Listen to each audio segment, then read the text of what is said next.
for the thousands in attendance and the millions watching around the world. Ladies and gentlemen, let's get ready to rumble! Yeah. What's up? This that boy Coach Malachi Williams in the building. We back. Put this microphone down, y'all. New Minute Today USA Boxing, man. New Minute Today USA Boxing. We are back. Today is Church Sundays. You know how we do it. Church Sundays. You know, over here in America, if you're from the UK, everyone is watching the NFL football games and stuff like that. You know, that's what's going on right now. Everyone is watching NFL, you know what I mean? So church be pretty much laid back on a Sunday, 3 o'clock. You know what I mean? We took a break yesterday, but today we back at it. I am feeling a little bit better. Still got a little cold, but I had a head cold, but it's going away now. You know what I mean? It's going away now. So a little trouble breathing a little bit, but you know, it is what it is. But we're gonna get through it as we always do. It's going away now, though. It's going away. Yeah, man. So, anyways, man, it is what it is, man. Shout out to everyone, man, who's listening to this podcast on Spotify. Shout out to everyone who's listening to this podcast on Amazon Music. You see what I'm saying? So we're going to allow YouTube to send out the notifications out there on the Chitlin circuit. Let everybody know that we are on today. You see what I'm saying? So let me give everybody in the chat a round of applause.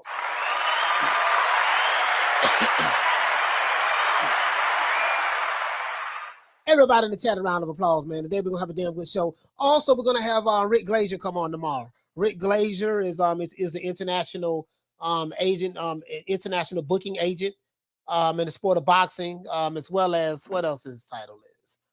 Let me see. Rick Glazer he's been in the game for like 30 years when it comes to the sport of boxing. You know what I mean? He's a consultant as well. He's an international agent, broker and consultant in the sport of boxing. And he really understands pay-per-view numbers and stuff like that.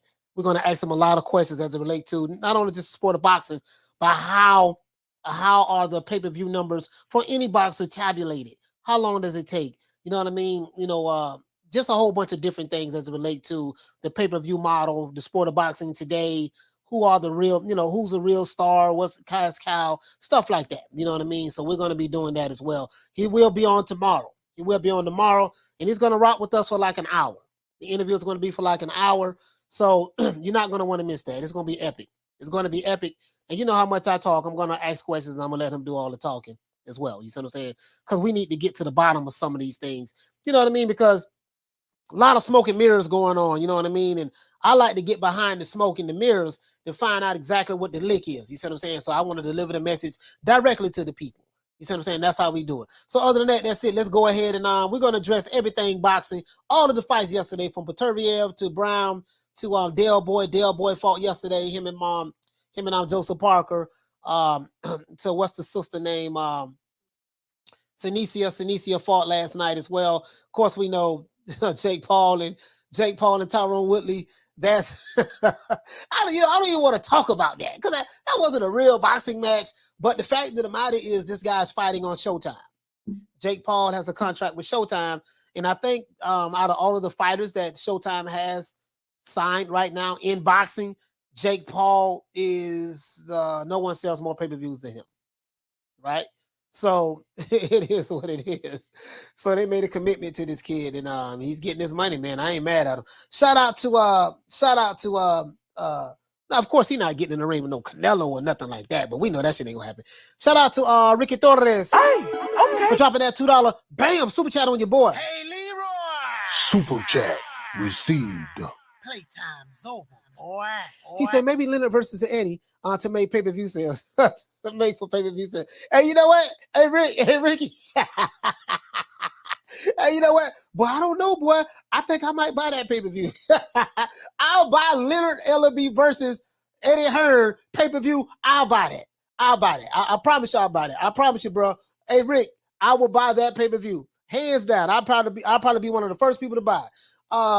Let's get it in. Shout out to Rob Rib Shows. Hey, okay. Shout out to Hector Garcia. Hey, okay.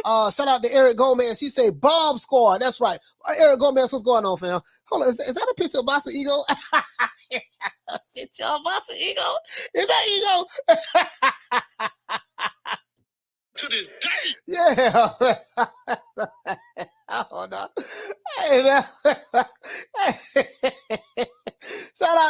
Shout out to my man Halim.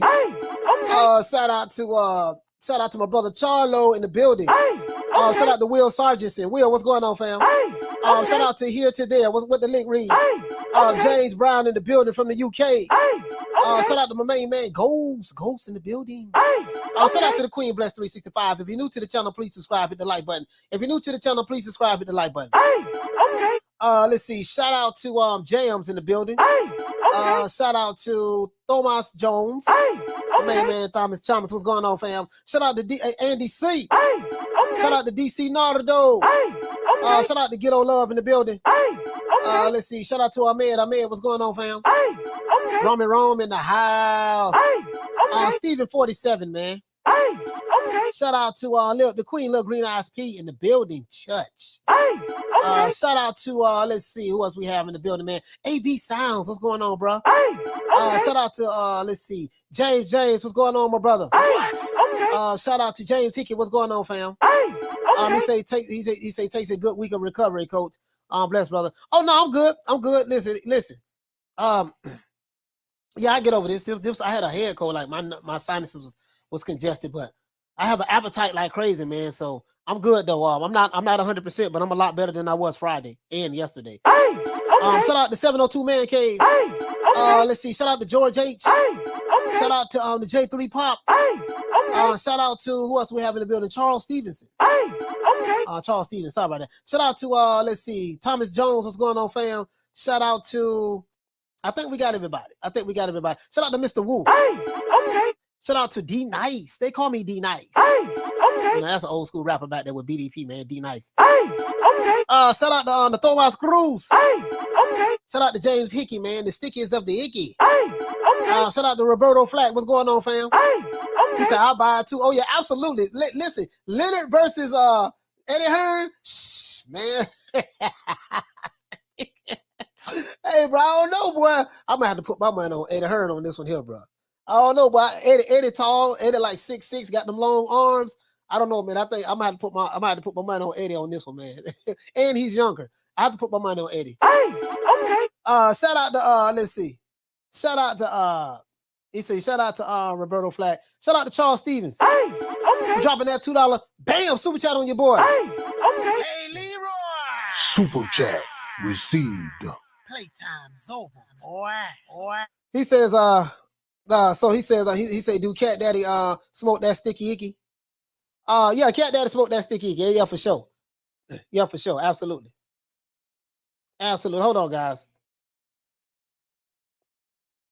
Yeah, man. Absolutely, man. Absolutely. Yeah. He smoked that he smoked that sticky icky for sure. I had to send a text out. Shout out to the Joseph Faith. What's going on? Yeah, man. Yeah. I think that's it. Let's get into this now. Now, let's go ahead, man. Let's see. Let's get into this. Now, we had some good fights yesterday. We're gonna talk about everything. Yes, I heard that Spence and Ugas is pretty much, that fight is pretty much finalized. You know, PBC in-house fight, you know what I mean? So that's gonna happen. So you know, it is what it is. Beterbiev did his thing. Jake Paul, I'm not gonna lie, I didn't see that fight. I did see the highlights. Bro, this is like, oh my God. Oh, these dudes be taking these L's, man. They be taking these L's, man. Oh my God. Anyways, man, let me go ahead and read this, guys. Artur Beterbiev, that's what we say over here in America, or Beterbiev, or depending on however you want to pronounce his last name. Artur Beterbiev, whatever you want to call him. He stopped Marcus Browne in the 9th round via KO with the left hook to the body, right, in the straight, put it kind of like a jab, not a jab, but a right cross. You know, left hook to the body in the straight right. You know what I mean? That drop Marcus Browne right and sent him to the canvas. He really just went down on one knee, and the referee just counted him out, to be honest with you. Now, Marcus Browne was counting out while he was on his knee. Artur Beterbiev or Beterbiev, whatever you want to say, you know what I mean, had to battle through a terrible cut from a headbutt, you know, with blood pouring down his face. So there was a lot of blood on his face too, dog. Like when the fight got stopped, I actually thought that when that cut happened from the headbutt, and I think it was, I want to say the 4th round, the 3rd or 4th round, I actually thought they was going to stop that fight, but they didn't. You know what I mean? And, you know, it is what it is. So, and this dude Brown, he has a history of headbutting people. He has a history of headbutting people. You see what I'm saying? So, you know, it is what it is, man. But that's neither here nor there. It turned out the way I thought it was going to turn out. Now, Artur Beterbiev, he did have to battle through a very nasty haircut with blood pouring down his face. Then, you know, in order for him to get the stoppage, right? As I said before, I thought that that they might would have stopped that fight, but I'm kind of glad that they didn't because we got a chance to see, you know, the stoppage, the knockout by Beterbiev. That boy have 17 wins, 17 knockouts. He's knocking out everybody he fights. You know what I mean? So some people would say they want to see Canelo fight him next. I don't know. That dude is not. I don't know. I mean, I know some people may think Canelo is Superman, but everybody has their limits. And when you're fighting heavier weight classes, matchmaking plays a big part in it. Matchmaking plays a big part in it. So you want to match up with someone that won't be, you know, that won't be as dangerous. You see what I'm saying? But that's my thought on it anyways, but that's neither here nor there. Now, after a hard fought battle right between the two, boxing fans now want to see Beterbiev versus Bivol next, right? You know, because Beterbiev, I think he's a unified champion, guys. I think he has the WBF, no, not WBF. He has the WBC in the IBF. I think he has the WBC in the IBF. That's what I think. And I think Bivol has the WBO, if I'm not mistaken. So they can fight in unify. Well, they can fight in unify these three belts because Beterbiev has two. You see what I'm saying? So everybody want to see that fight next. You know what I mean? But let's see if we can get that fight next year sometime, right? Now, Senisia Super Bad Estrada. You know what I mean? She starts Maria Santizo in the 4th round. You see what I'm saying? And she is now on par to become undisputed for 2022 next year. Now, this girl is a beast. I love Senisia. I love Senisia a lot. She's a great fighter. A lot of these women, man, they can fight, bro. They can fight. They're giving us fights. You know, it ain't like the politics. It seems like in the women's boxing, for the most part, you don't go through the politics in the women's side of boxing versus in the men's. With the men's, it's just a whole lot of bullshit in politics. And, you know, I really don't like the political aspect of it. You know what I mean? Just a whole lot of bullshit, man. But Seniesa is one of my favorite female fighters. That girl can fight. And as I said before, man, I really do love women's boxing. You know what I mean? And I will say that we have a lot of female fighters that's giving us the fights that we want right now. And, you know, this young lady's fighting for undisputed next year. So that's going to be a hell of a fight. I'm looking forward to that as well. Now, the fight I really want to talk about is Del Boy. Derek Chisora and Joseph Parker was an up-tempo one-sided affair last night in Parker's favor, right? Chisora got dropped multiple times during the 12-round hard-fought battle. Now, you know, Chisora does have heart, and he is tough, but he has no stamina, no footwork, and no defense. He loves eating right hands. You see what I'm saying? Chisora has, I think he now has 12 or 13 losses on his record. I want to say 12. And he has pretty much almost fought everyone in the heavyweight division. He has not fought everyone, but he's almost fought everyone in the heavyweight division. If you're new to the channel, please subscribe, hit the like button. But now, at this point, guys, Derek Chisora is just a punching bag, in my opinion, at 37 years old, and he has slow feet and no defense.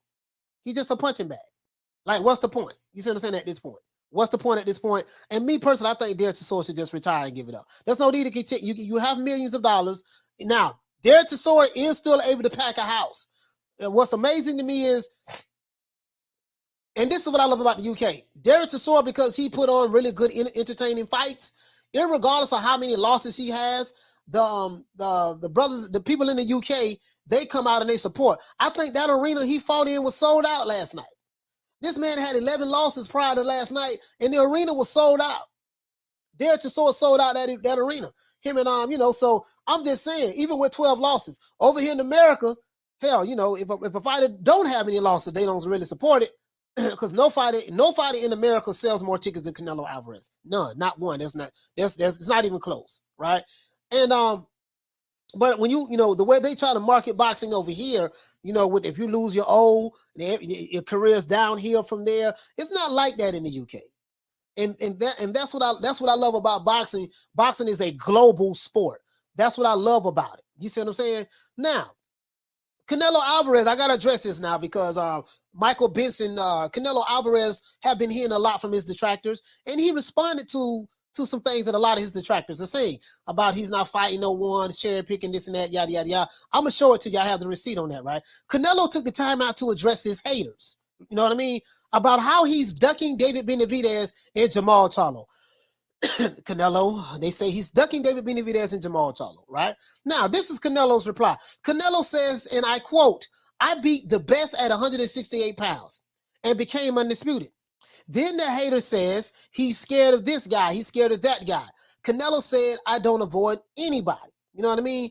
Now, this is debatable amongst the Canelo haters and detractors, but Canelo followed up by saying this, and I quote, he says, mention a champion, Jamal Charlo or David Benavidez have fought before. Name one champion that David Benavidez has fought before when he was the champion at 168. Give me one champion who Jamal Charlo has fought at super light, no, at the middleweight division. This is what Canelo Alvarez said, right? The answer is 0. Canelo said that haters are always going to be haters, says Canelo. That's the end of the quote. So, and basically, I think he has a valid point. You know, he came in the division 11 months, and he cleaned the division out, became undisputed in 11 months.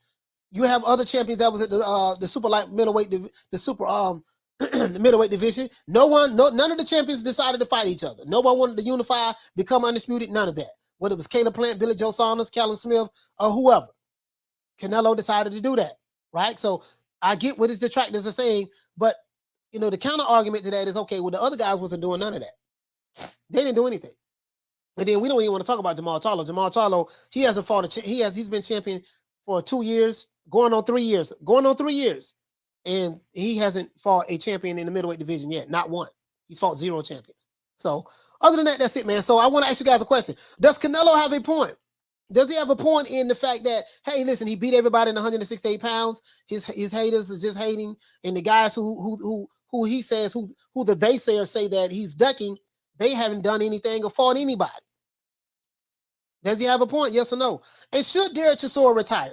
I say he should retire myself. You know what I mean? Like, what's the point? Dude, you ain't got no defense, you ain't have no stamina, and you love eating right hands. And you get dropped at will. You see what I'm saying? Because you're so tired. Like, what's the point? Why keep taking punishment? But he says he's not going to retire. You see what I'm saying? And also, guys, who do you guys want to see Beterbiev fight next? Me personally, I want to see him fight Bivol. Let's talk about this. Let's get into you know, I like to talk to the people, so you know how we do it, man. Let's see. And we're gonna talk about Jake Paul. He said, shaking my head. He said, that Jake, he said that Jake the Juice, man. Jake the Juiced Up Paul. Okay. Say Jake Paul juiced up Paul. It pains me to talk about that shit. It really do, man. The brother got knocked out cold, fell right on his face. Hey, Woodley came out with a rollie. He said, and it payday. Oh, man, this is some bullshit. Oh, he came out with it. Oh, this is some bullshit. I'm like, man just got knocked out cold by a YouTuber. Man, shout out to Ride on the Storm, man. Hey, okay. I'm just saying, bro. Roberto Fly, what'd you say, fam? He said, if they're paying this kid to KO washed up MMA fighters, God bless. Bro, like this is ridiculous. This man got, I mean, I know that Jake Paul is a professional boxer. He's registered. He's registered, guys. He's on BoxRec. I'm not gonna lie. I know it sounds crazy. But it's true. It's true. Shout out to the Queen Bless 365. Hey, okay. For dropping that quarter of a bam dub on your boy. Hey, Leroy. Super chat received. Playtime's over, boy. Bless says that she says that, hi coach, hope you're feeling better. You're looking better. Yeah, I feel a little bit better, Bless. I feel a little bit better. Shout out to the Queen Karma Serene. Hey, okay. Let's see. I'm just saying. But anyway, let's address this one at a time, guys. There's a whole lot to unpack today. Let's address this one at a time. Okay, so I want to say Jake Paul for last. I want to say Jake Paul. You know what? Now I want to say Jake Paul for last, because this is the crazy part about it too. Jake Paul, no, there's no fighter in boxing. So I mean, outside of Canelo. Okay, let's remove Canelo. When I talk, I'm not talking about Canelo. Understand this. Outside of Canelo and Anthony Joshua, let's move those two guys aside. Fury and Wilder, you know, their matches are over with, so we can move them aside as well. What fighter in boxing sell more pay-per-view numbers than Jake Paul? None. And this is the thing. Check this out. I'm finna expose y'all about this old we don't release pay-per-view numbers bullshit. Jake Paul is fighting on Showtime, and every time he does pay-per-view, they release the numbers. I had a receipts on that. But anyways, Now, I hear some people was complaining about the Jake Paul shit, and I didn't watch that bullshit. They fought right here, where the same city that I'm in right now. They fought in the same city that I'm in. I could have went to the fight, but I was like, nah, I didn't go. You know what I mean? I wasn't feeling well, anyways. But this is the thing, though. He's bringing casual fans to the sport of boxing. You know what I mean? You got fighters who fight in America, go on pay-per-view. They can't even bring boxing fans to buy their pay-per-views. So this guy comes with a built-in audience, to be honest with you. He comes with a built-in audience. Who knows? You know what I mean? But yeah, man, let's get into this. Let's get into this. He said good right hook though. Hey, man, that shit was, bruh. Oh my God, bruh. Hey, okay, listen, we gonna say Jake Paul. Hold on, let's say Jake Paul in the cut. Who do you guys want to see Beterbiev fight next? Beterbiev, Beterbiev. Who do you guys want to see him fight next? And as a matter of fact, let's do this. Hold on. Let's do this. WBC. Let's do this. I meant to say WBC. Hold on, guys. I meant to see WBC. Hold on. Yeah, this him right here.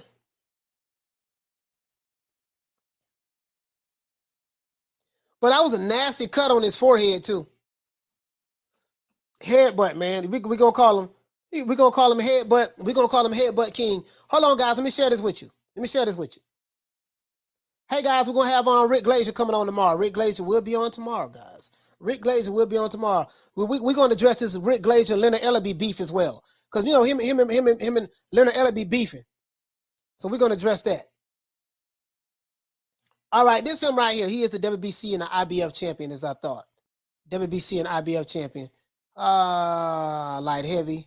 This is the guy that a lot of Canelo detractors, they want to see him fight.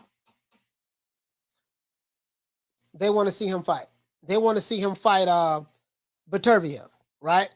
So Canelo got to move up the heavyweight, fight Tyson Fury, and then he's fighting the cruiserweight right now. Then he's going to move up to fight Tyson Fury. Then he got to come back down to fight this guy. So he got to fight he got to fight everybody. Okay, I'm like, okay, I ain't got no problem with that. Just keep that same energy for your fighter. So Callum Smith. No, we don't want to see that. We don't want to see that. Joe Smith Jr. is the WBO champion. They don't have the WBA here. WBO champion Joe Smith. So I think, as a matter of fact, let's go over here. Let's go to Bivol. Let's go to Bivol.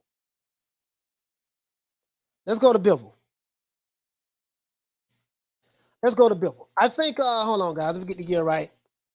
We'll go here. We're going to say October. Forget that. And we're going to say October. And we're going to pick light heavy. So, yeah, Demetrius Bivol is the WBA champion. I want to, and then, and they have Beterbiev. Oh, here we go right here. Beterbiev is the WBC IBF champion unified. Joe Smith is the WBO. And I think Joe Smith has a construction job. I don't know if he still works construction, but it is what it is. And then so I want to see the two Russians battle. I think both of them are from Russia, right? Either Russia or Ukraine. I want to see Beterbiev and Bivol fight. That's the fight I want to see next, right? That's the fight I want to see next. Shout out to the Queen Bless 365 for dropping that $2. Bam, super chat on your boy. Hey, Leroy. Super chat received. Playtime's over, boy. Poor Canelo versus the Hulk. Yeah, he versus the Hulk. Yeah, he got to fight the Hulk. Ali Muhammad say, Coach. He say, Coach. Coach, where's Reverend Abernathy? Reverend Abernathy is taking a break today. He's taking a break today. You know what I mean? So he'll be back next Sunday. I promise you. But you get what I'm saying though. So this is what I want to see. I want to see these two guys fight each other. I want to see Artur Beterbiev fight Dmitry Bivol.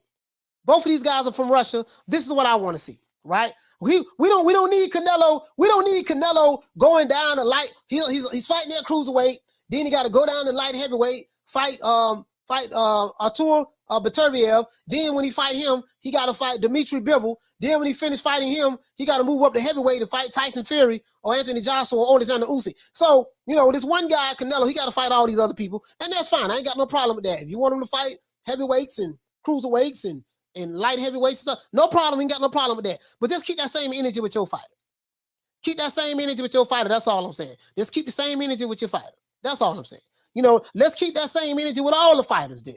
With all of them. We can't just be picking and choosing which ones we want to fight. The Hulk, Iron Man, Piccolo, Vegeta, the Megatron, Optimus Prime, the Autobots, the Dinobots, the Powerpuff Girls. We got to keep that same energy with all of them. That's my whole thing.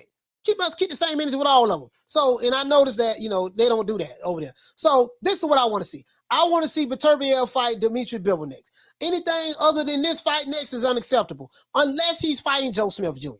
If he's going to fight Joe Smith Jr., okay, fine. A lot of people say, why people keep talking about this dude Zerto? Zerto, who is this? Who is Zerto for? Because people saying Zerto is this monster. And I'm like, who the hell is he for? Oh no, Zerto is super middleweight, right? Yeah, I think he's at super middleweight. Yeah, I think he's at super. But anyways, that's neither here nor there. You see what I'm saying? So if you want Canelo to fight all these dudes, that's fine. I ain't got no problem with none of that. But let's put that on all the fighters. Let's put that on all the fighters. If you're new to the channel, please subscribe, hit the like button. If you're new to the channel, please subscribe, hit the like button. We got over 170 people here. We got to get over 100 likes for me to open up the phone lines. The phone lines will be open. Shout out to the Shrimp Paste. Hey, okay. For dropping that $2 bam super chat on your boy. Hey, Leroy. Super chat received. Playtime's over, boy. He said Bivol versus Beterbiev is the way to go. Yeah. Hey, listen, bro. There's no reason why we shouldn't get that fight next year. There's no reason why we should not get that fight next year. Shrimp Pace, there's no reason. I don't want to hear none of that. Listen, right now, Beterbiev and Bivol, they need to be fighting each other next year. They need to be fighting. Somebody need to be fighting to become undisputed in that division. Yeah, hell, you can, as a matter of fact, hey, Shrimp Pace, they can even line up Joe Smith, get Joe Smith Jr., pay him what he want, get him to fight Bivol or get him to fight Beterbiev, and then they fight for undisputed. He says Zerto is food for Canelo. Yeah, they be bragging on Zerto like he's some monster though. He got 40-something wins. I'm like, yeah, but who he fought? Who is he fought? They've been hyping him up though. Yeah, he light heavy. Yeah, okay. Yeah, but you get what I'm saying? Hey, hold on, hey, you get what I'm saying though? Like they've been hyping him up. You see what I'm saying? And I'm like, who is he fought? That's all I be saying, bro. Who is he for? That's the first thing I look at. In the super middleweight division, we ain't got nothing going on here. There's nothing going on in the super middleweight division. Canelo don't clean this out, and now it's looking crazy. Hey, he don't clean out. Hey, Canelo don't clean out the super middleweight division, and now you don't recognize nobody. Shout out to Mr. Calderon for dropping that quarter of a bam dub on your boy. Hey, Leroy. Super chat received. Playtime's over, boy. He says Zerto was the former 168-pound WBC champ who moved up. It would be a good name for one of the 175-pound champs. Yeah, but you get what I'm saying though, Mr. Calderon? Like they talk about Zerto, like, okay, who is he for? You see what I'm saying? Because I promise you, bro, as soon as Canelo, let's say him and Canelo fight. If he fight this guy and beat him, they're going to say, bro, I'm telling you, bro, they're going to keep moving the goalposts. That's what they're going to keep doing, moving the goalposts. You see what I'm saying? He said no one yet, but he's a good fighter. Okay, yeah, cool. Hey, listen, check this out, Javon. Check this out. Let's see. I want to see this dude record. See this dude on BoxRec. Let's go to BoxRec. Hold on, let's go to BoxRec. Because I want to see this dude record. Now he's a good fighter. Okay, cool. All right, that's fine. I want to see this dude. I want to see Zerto. Let's see. Let me find hold on, guys. Let me champions. Let's see, ratings. Male. Hold on, guys. We talking about, so he light heavy then, right? He light heavy. Okay. He light heavy.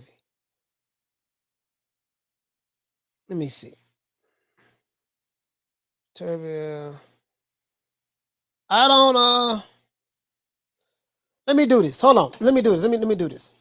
Shout out to Mr. Calls It On. Hey, okay. For dropping that $2. Bam, super chat on your boy. Hey, okay. Hey, Leroy. Super chat received. Playtime's over, boy. He said, I feel you, coach. He's not a world beater, but a name. Oh, yeah, okay. Yeah, I see what you're saying. But, bro, I'm telling you what they're going to do. I'm telling you what they're going to do. Bro, they hype these dudes up. And then, I mean, it's a shame that, okay, they want Canelo to fight. So, they want Canelo. So, Canelo got to fight Zerto. He got to fight Beterbiev. He got to fight Bivol. Probably going to have to fight Tyson Fury or Alexander Usyk. And then he got to fight Charlo, and he got to fight. Bro, I'm like, okay, so when Canelo doing, of course I'm being facetious, guys. Canelo doing all of this, then what the other fighters gonna be doing? You see what I'm saying? So all right, so this is why I say they gotta keep. These guys have to fight each other. They gotta fight each other, dog. I don't believe this is why I said Thursday. I said Terrence Crawford should move on and stop chasing Errol Spence. See, Errol Spence fixing to fight Ugas right now. This is 4 years you've been chasing this one guy. Let that shit go. It's over. You ain't gonna fight him. He ain't gonna fight you. That's over with. You got to move on. So instead of chasing Canelo, these other guys should be fighting each other. And let me show you guys something. Hold on. Let me show you guys something. He says, Zerto is calling for Bivol. Should be a good scrap. But I listen at Peter Von Arx. I'd rather see Bivol fight Beterbiev. Well, I'd rather see Bivol and Beterbiev fight each other.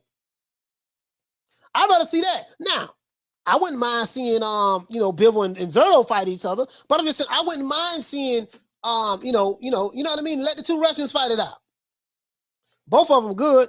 I really like Beterbiev. That dude there's he's relentless. He's relentless. Let's see. Hold on, guys. Hold on. I'm trying to look something up. Let's see. Hold on. Let's see.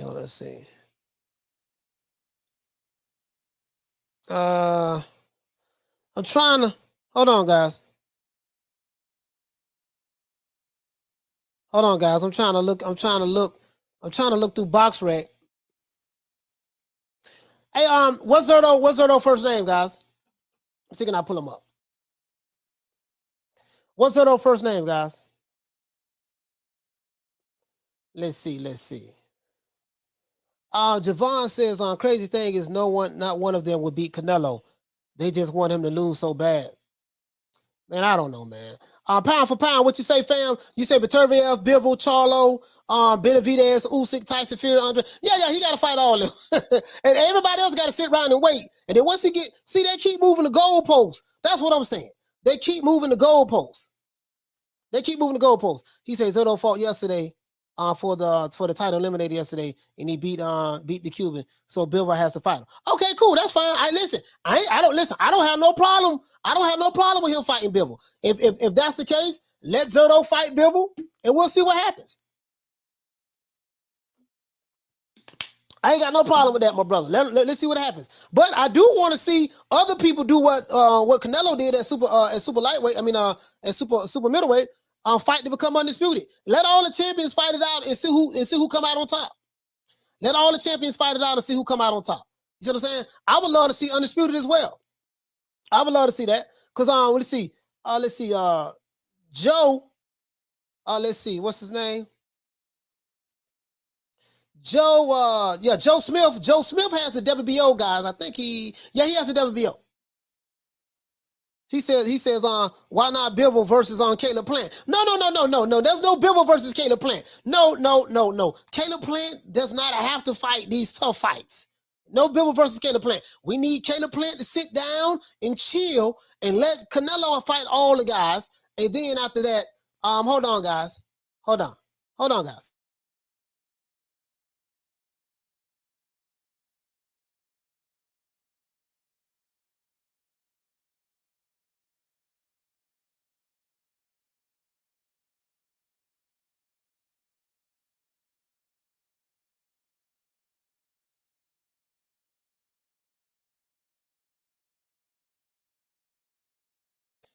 All right, I'm back. Everybody. I'm back. You see what I'm saying? Like, rules for some. Hey, rules for some fighters, but not the others. Rules for some fighters, rules for some fighters. You see what I'm saying? So it is what it is, man. You know the rules, certain rules for certain fighters, but for others, we got to move the goalpost. So that's all I'm saying. That's what I'm seeing. That's what I'm seeing. See what I'm saying? So no, Bivol don't need Caleb Plant don't need to be for Caleb Plant don't need to be fighting Bivol. Caleb Plant needs to fight Fagan Butts again. We can maybe we can see Caleb Plant and Fagan Butts on rematch. I think that's pay-per-view worthy. We can see that again, and we can see that again. And he said, what did he say? He said cocaine break.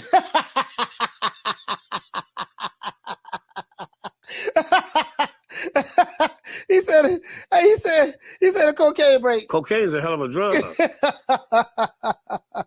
True. Nah, bro, nah. Nah. Hey, that was funny. That was a good one. I ain't gonna lie. He said, "Hey, Andy C say, he said rules for Canelo, but not for thee." Yeah. You listen. You know what? Listen. In America, right? We had something called when in basketball, they had something called the Jordan rules, and the Jordan rule was Michael. If you just touch Michael Jordan, if you look at him hard, we're gonna call a foul on you. In boxing, you have the Canelo rule. The Canelo rule is he has to fight. Okay, he became undisputed in one division. The other champions were not even fighting each other. You come to the trap, take over the trap. Then you got to move. Then you move the cruiserweight. You're fighting the champion up there, a guy who's bigger than you. You probably can get knocked out by this guy. But that's a scrub. He ain't fighting nobody. That dude a bum. He picked the least opposition. And that is maybe a legitimate argument. But hey, when you fight someone bigger, who knows? Anything can happen. And then, once he finishes there, he got to go down to light heavyweight. He has to fight Bivol. He has to fight Beterbiev. He got to fight Joe Smith Jr. and Zerto. And then when he finished that, he got to go to heavyweight, you see what I'm saying, and really prove how great he is and fight Usyk. And then once he fight Usyk, then he got to come back down. He got to get Caleb Plant a rematch. He got to fight David Benavidez. And he got to fight Jamal Tolo. So these are the fights that Canelo got to fight next.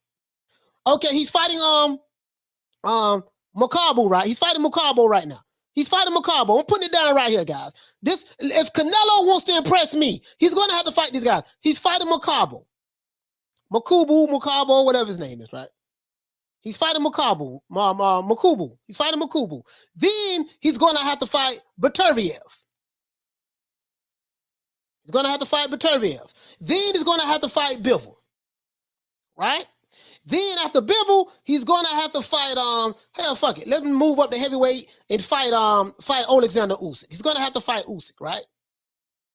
Then after he fights Usyk, he come back down. He got to get Caleb Plant the rematch. So fight Caleb Plant again to get some get back. Then he got to fight Benavidez. He's going to have to fight Benavidez, right? And then after Benavidez, he's going to have to fight Charlo. We know how long Canelo been ducking Charlo. Everybody afraid of Charlo. Charlo, the boogeyman of boxing.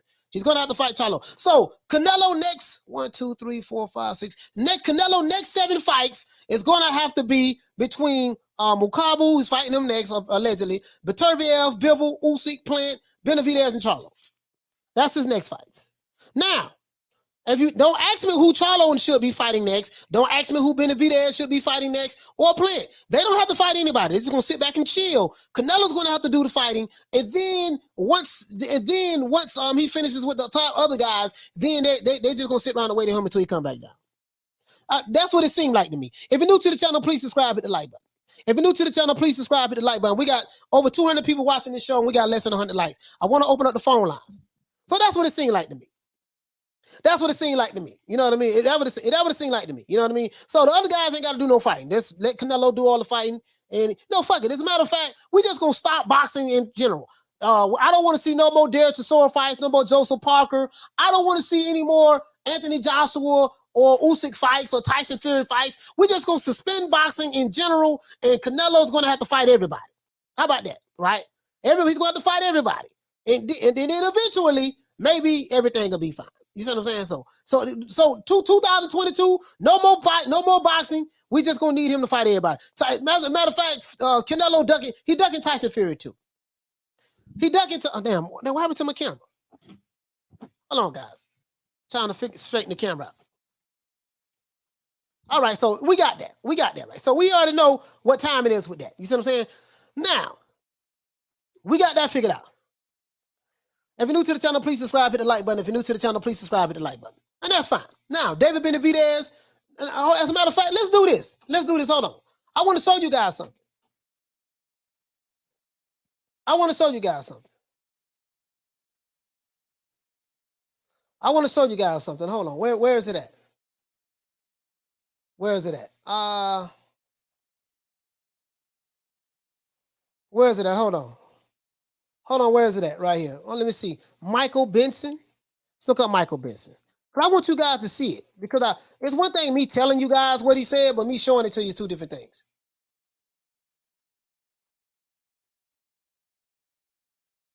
That's one thing me telling you, but me showing you is two different things. I like to show receipts. Oh, they showing Jake. This nigga, bro, you know, man, let's move on. Let's move on. Oh, bro, let's move on to this next fight. Let's see. I want to show you what he said though. What is shit right here, bro? Michael Benson. Let's see.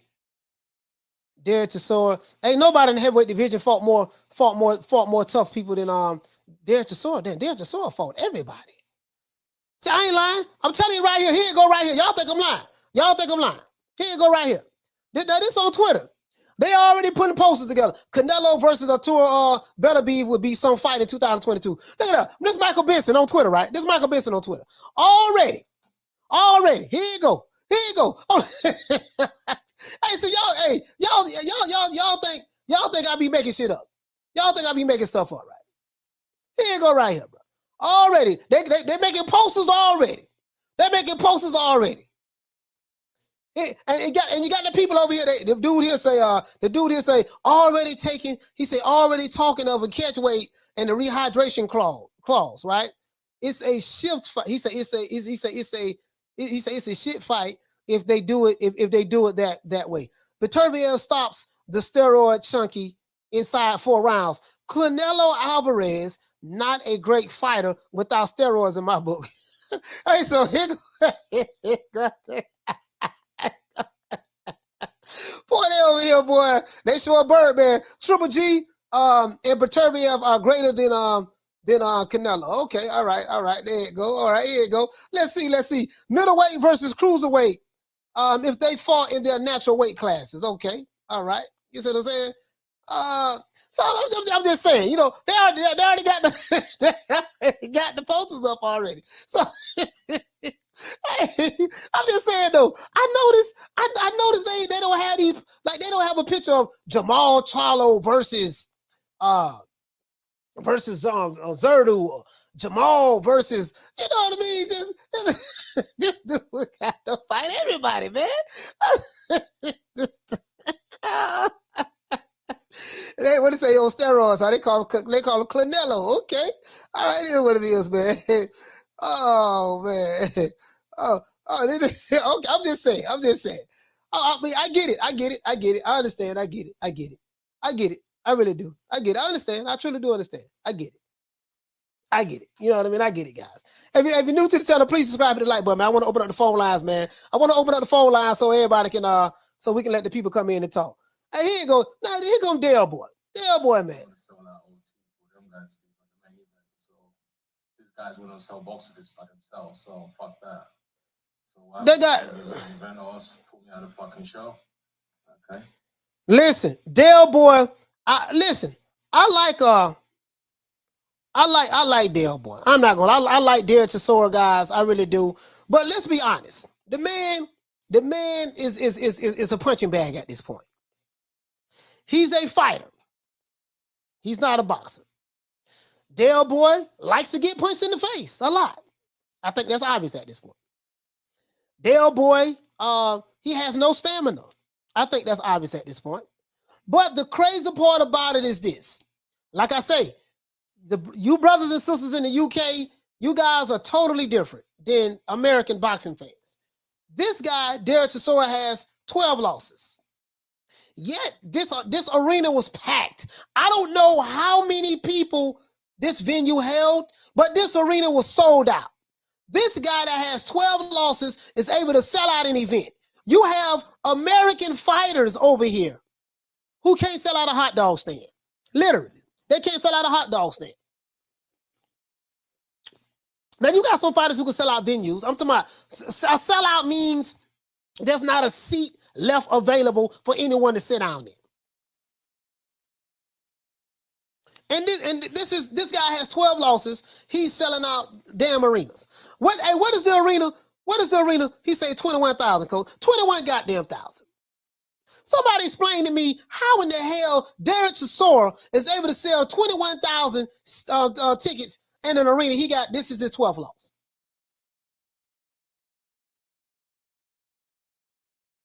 You got a couple of fighters in America that can sell out. Tank can sell out Atlanta. He sell out Atlanta.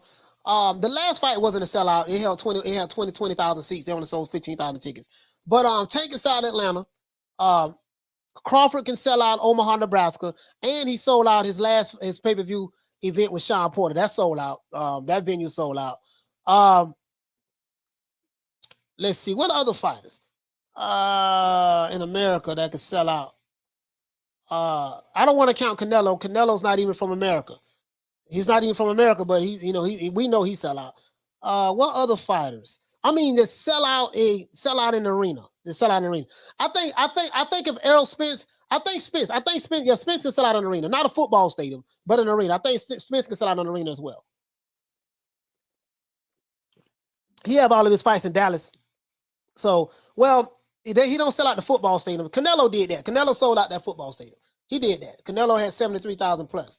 But there's a few fighters that I'm saying sell out. When I say sell out, I mean there's not a seat available.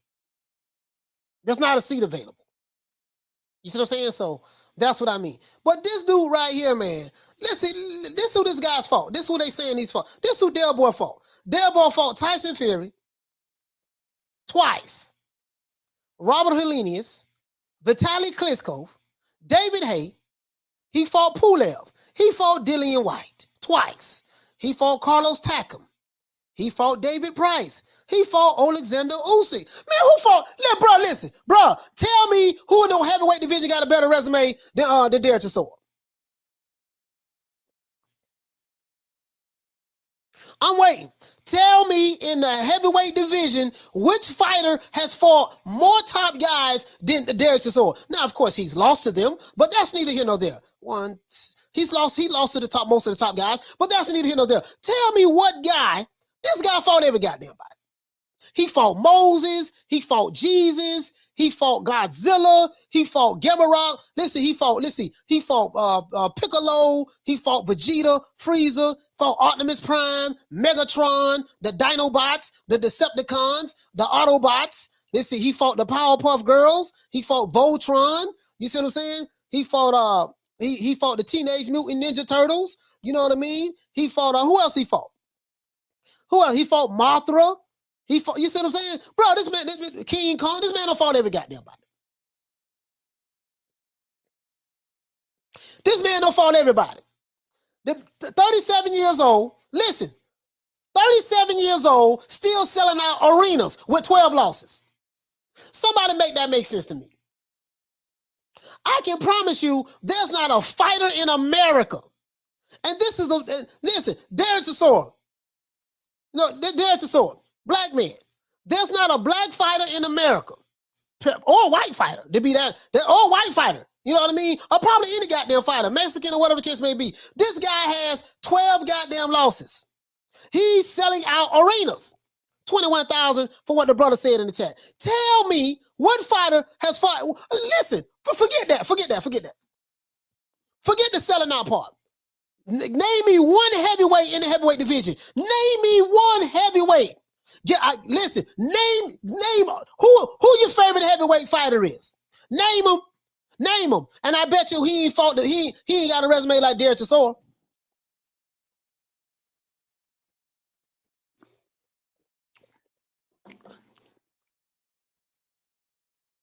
That's all I'm saying, bro. That's all I'm saying.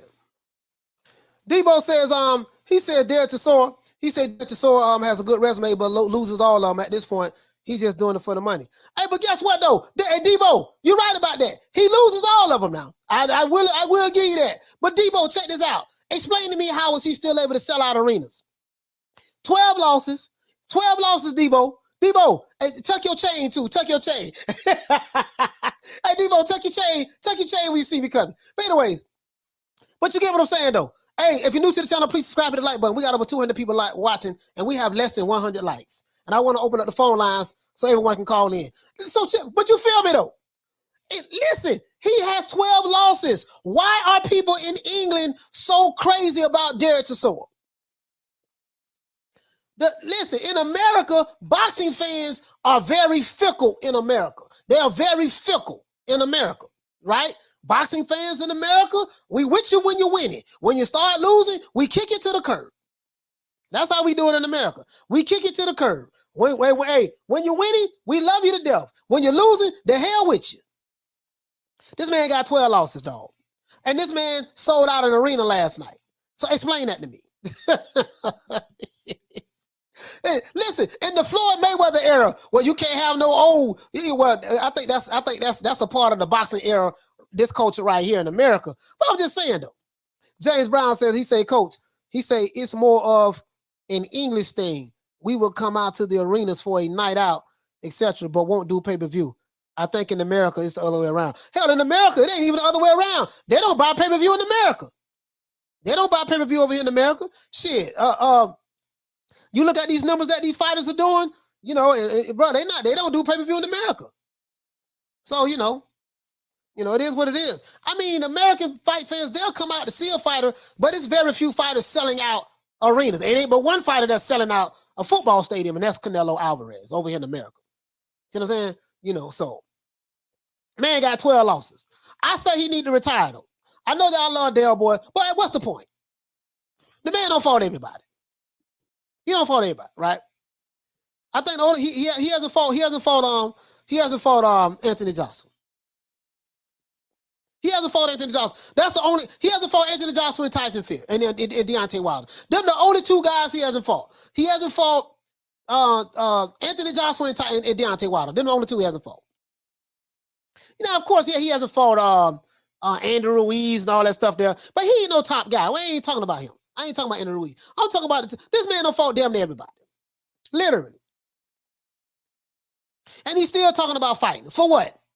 I saw that fight last night, man. That man don't got dropped a couple of times. He eating right hands, eating uppercuts. You know, like Chisora was catching him with some fast two pieces. I'm like, bro, come on, man. I'm like, what's the point?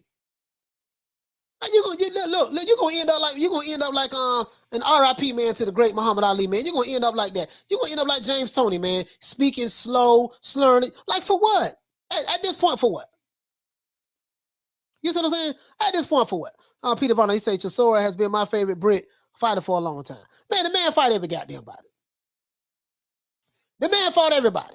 Shout out to the Queen and all that. Hey, okay. The man don't fight everybody, bro. Listen, so this what they want Canelo to do. Hey, so this what they want. Hey, King KO said Ward should come out of retirement and fight Canelo. He talking rubbish at this point. I don't know why he should do that. He ain't in shape. You know what I'm saying? He ain't in shape. You know what I mean? He say Derek went out on this shield. Yeah, he went out on this shield. Yeah, he went out on the shield. The man eat right hands. Bro, listen, when you get to the point to where you can't duck punches that you see coming, you just gonna eat punches and keep going. Bro, like, if you wanted to learn how to box, if you want to see a good boxing match last night, Chisora and Joseph Parker, that was not the fight that you wanted to see. If you wanted to see just a good old fight, this is the match you want to see right here. Chisora, I like Dale Boy. I like Dale Boy. I promise, I like Dale Boy a lot. I like the kid. I like the dude, man. He's 37 years old. He want that smoke. Dale Boy will fight anybody. Dale Boy fight Canelo, Anthony Joshua. He'll fight Deontay Wilder, Fury, Usyk. Well, he don't fought Fury and Usyk already. So we know, listen, look at this. The man don't fought Tyson Fury twice. He fought Robert Helenius, this guy who everybody was so high on. I ain't high on him at all. He fought Vitaly Klitschko. Vitaly Klitschko, Hall of Fame fighter, right? David Hay, you know. He fought Pulev. The man done fought Dillian White twice. Fought David Price, and he fought Alexander Usyk. Come on, man. Hey, and I think this is why the Brits love Del Boy so much. Del Boy want all the smoke. Del Boy ain't running from nobody. Now he probably not going to win the fight, but that's neither here nor there. Del Boy gonna pull up. His pull-up game is vicious. Then I'm gonna pull up, yeah, and I'm gonna be there, okay? And we gonna get in the ring, we gonna fight, and make the best man win. Yeah, this is what Del Boy said. I listen, I like him a lot. I don't want to see him fight no more. I don't want to see him fight no more, bro. I don't want to see him fight no more. I don't. Because I like Del Boy. At this point, you feel me though? At this point, there's no need. There's no need at this point.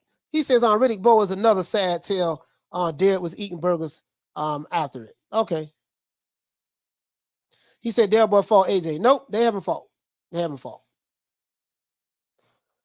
He said Fury smashed him twice. Okay. The man, listen, hey, she said his pull-up game, pull-up game. No, pull-up game, all that. Pull up. Yeah, he'll pull up now. Now he gonna lose, but he gonna pull up. Hey, I can't, shit. Listen, hey, all that, we can't even get, at this point, all I'm saying is this. I want to see this dude retire. There is no point. There's no point. You fought damn near everybody. There's no point. You're getting hit. Bro, if you saw this fight last night, man, it was like, damn, he dropped him a couple times, bro. Del Boy's, bro, he was tired like the 6th round. I'm like, yeah, the 6th, 7th round. I said, yeah, he out of there. His guys say, Derek Chisora is a 6th-round fighter. After the 6th round, he's fighting on pure heart. After the 6th round. After the 6th round, the first, second, third round, 4th round, you know, he's getting a little winded. 5th round, he's huffing a little bit. 6th round, he's huffing and puffing. After the 6th round, he's going just on pure heart. He ain't moving his head no more. He ain't blocking no shots. None of that. He just coming forward. I mean, it's true. It's true. His style is tailor-made for anyone he fights. It's true, though. It's true. No footwork, no head movement. He has a good jab when he throws. He has a good jab. He was hitting Joseph Parker with some good jabs last night. He had a good jab. When he throws it, he has a good jab. You know what I mean? But, hey. Let's see, man. Joey Chad said, Coach, Jake Paul is the new Mayweather. Oh, man. She said he has a nice body. Okay. Let's say he got a nice body. Oh, hey, Arlette, you sweet on the old boy Del. You sweet on the old boy Del Chisora, huh? You sweet on the old boy Del Boy. Arlette, you sweet on Del Boy, huh? Okay, Arlette. Okay. True. Yeah, Arlette, you sweet on the old Del Boy, huh? Okay. See, hey, can I reach out to him? To this day. Hey, man. Yeah, man. Yeah. Hey, but check this out, though. Check this out. No. I don't want to do this. I swear I don't want to do this. Oh, she said, hello. What you say, Arlette? She said, no, I don't. She say, no, I don't. No, I don't think he is cute. Oh, you don't think he is cute? Oh, okay. Sorry about that, Arlette. I thought you were sweet on the old boy. Del Boy. Sorry about that, Arlette. Sorry about that. Hey, but anyways, but you get what I'm saying, though. Let's go to this dude over here, man. God, this dude over here, man. This nigga here, man. Oh my God, bro. I could have went to this fight last night. This is some bullshit. It pains me to do this. Man. This is Tyrone Woodley. Dude wives, and this is Jake Paul. Now, this is what I want you to see up here. Look up top. What do you see? Showtime pay-per-view. Tank Davis, Isaac Cruz fought on Showtime pay-per-view. Now, when Jake Paul had his last 2 fights on Showtime pay-per-view, they released the numbers. Espinosa said, this is what we did, yada, yada, yada, blah, blah, squad. They was excited. They're going to release the numbers on this fight, too, as well. Now, this is embarrassing. This is embarrassing, dog. Like, Tyron Woodley, god damn, dog. How you go out like that? You're supposed to be this cock diesel Mandingo warrior. You know what I mean? You're taking it to the colonizer, and this supposed to be Wakanda forever. You know what I mean? And come on, man. And you let down the whole black community, man. We was counting on you. Here you go. Here you go, guys. Faint. Oh my God. Good Lord. Oh, Lord have mercy. What did he do? Is he asleep? Oh, good Lord. Oh, the man asleep. Oh my God. Man, you can't, bruh. This is, man, oh my God, bruh. That shit is ridiculous. Hold on, man. This here, man. Man, you got knocked out cold by a YouTuber. You got knocked out cold by, bruh. He let the whole hood, Andy C, he let the whole hood down, dog. He let the whole hood down. You know Clarissa Shields, she hate Jake Paul. And she love on Tyron Woodley. Oh my God, good Lord. Man, it don't make no damn sense, man. Jamie says, did Woodley cash out last night? Bro, I'm gonna let you look at this. Bro, cash out, he got knocked the fuck out right here. Here you go right here. Hold on. As a matter of fact, hold on, because I don't want no, let's do this like this. Let's do it without the volume. But this, it don't make no sense. Here you go. Faint.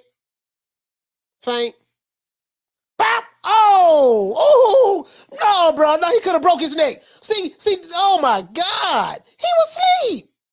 Oh, he was asleep. Oh my God, the referee, he was asleep. Man, I thought he was dead right here.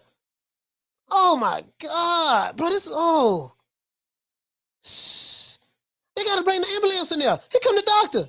They gotta bring the ambulance in there, bro. Oh my God. No, bro, that wasn't no dive right there, bro. I know y'all saying this was a dive. Oh, hell no. Listen, listen. I can show you how to dive. No, hold on. He says both Fury and Paul were juicing. I think Woodley was just unfortunate. Man, look here, man. Bro. Bro, come on, man. Bro, you supposed to been. This supposed to been the Wakanda Forever fight. This supposed to been the fight that we take back Wakanda from the colonizer. And then you let this shit happen. This supposed to been your Shaka Zulu moment right here. This supposed to been your Shaka Zulu moment right here, man. This man, bruh. Let's see. Here go slow motion. Here you go. Hold it. Y'all want to see the slow motion? All right, here you go right. Slow motion. Here you go. Overhand right. Bap! Caught him. You see the sweat coming off his head, right? See the sweat coming off his head? Bap! Let's do it one more time. If you're new to the channel, please subscribe, hit the like button. Hold on. If you're new to the channel, please subscribe, hit the like button. If you're new to the channel, please subscribe, hit the like button. We need over 200 likes. If you're new to the channel, please subscribe, hit the like button. Do that for the old boy. Hey, shout out to everyone who's listening to this podcast on Spotify and Amazon Music as well. Here you go. Slow motion.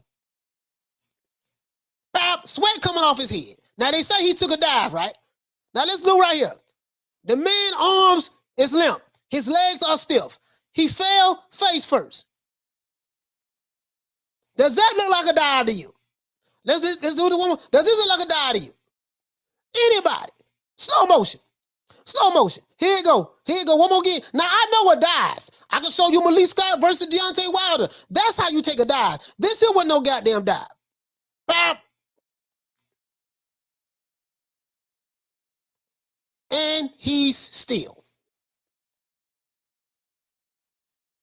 He's out of there. Bro, I feel bad for him, bro. That ain't no dive. I say, hey, Rachel, what you say? She said that was no dive. No, that wasn't no dive. Yeah, his whole spirit left his body. His whole spirit left his body. Raphael said, you don't take a dive on your face. No, he don't. You don't take no dive on your face. I totally agree. I showed it to you in slow motion. This supposed to have been Wakanda forever. This was supposed to have been, we take back Wakanda. Here you go, a YouTuber. Bop. And you just, oh my God, boom. It don't make no sense, bro. The man breathing hard right there. He looking for the ambulance. He looking for the doctor. Look at that. Look at that. He jumping on the ropes. He's jumping on the ropes. He's screaming right now. Look at that. Oh, come on, man. Bruh, I wonder how much, oh, man, bruh. Man, why they do my dog like that? Man, you ain't have to do him like that, dog. He ain't have to beat him like, he ain't have to knock him out like that, man. He ain't have to beat him like that, dog. They ain't have to do that, man. He ain't have to do that, bro. That shit ain't right, dog. That shit ain't right. He ain't have to do that. He could have took it easy on my dog. He could have took it easy on him. He ain't have to do him like that. He ain't have to do him like that. You know, this was our Wakanda moment. He ain't have to do him like that. He ain't have to do him like that. Akon said that he say it was my type of dive though. That's how I dive when I'm jumping in 5 foot pool. Bruh, come on, man. That man could have broke his neck, bruh. That man could have broke his neck. Raphael says, oh, don't feel sorry for him. He could have got paid twice. Yeah, but he could have broke his neck last night, though. He could have broke his neck last night. He could have broke his neck last night. James said, he said, your boy Boots fighting Boots next. I don't know. I don't know if he's fighting Boots next. Probably, I don't know. He might end up fighting Virgil Ortiz. Virgil Ortiz is ranked number 1 at the WBO. I would love to see that fight. Crawford and Virgil Ortiz in Texas. I would love to see that fight. He said again, Malik Scott was afraid to get hit. That's why it's so noticeable to you all. Exactly. Someone said it here. It was clean, a YouTuber. Yeah, it was a YouTuber. The whole goddamn Wakanda. This was supposed to been our get back for Wakanda right here. This was supposed to been our get back for Wakanda. That's what it's supposed to be. Man, I be damn, bro. Man, bro, that wasn't no dive right there. You don't take no dive like that. You don't take no dive like that. He says Crawford versus Ortiz to be worth paying for. Absolutely. I would love to see that fight. I would love to see. You know me, I don't believe in protecting no fighters. I would love to see that fight. Would love to see it. And then by Crawford being a free agent, he can do what he want to do. That's the beautiful part about being a free agent. Let's see. He says clearly Woodley didn't take the purple herb. Yeah, I don't know what it is. Hey, listen. This right here, this wasn't no dive. Bruh, I thought that man was dead. I thought that man was dead, bruh. I thought he was dead, bruh. Bruh, they probably got all kind of, you know, Twitter don't even play. Twitter don't even play. Let me see. Let me see. Shout out to the Queen Bless 365 for dropping that quarter of a bam dub on your boy. Hey, Leroy. Super chat received. Playtime's over, boy. She said, Woodley, set your $5 ass. She said, Woodley, sit your $5 ass down for me, man, James. And we don't want to see that.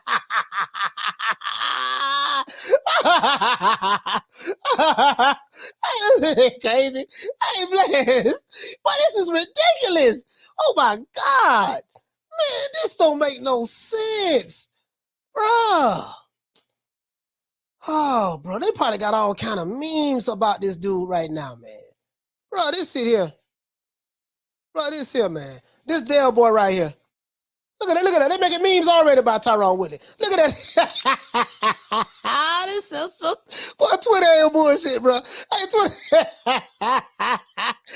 Twitter don't be bullshit, boy.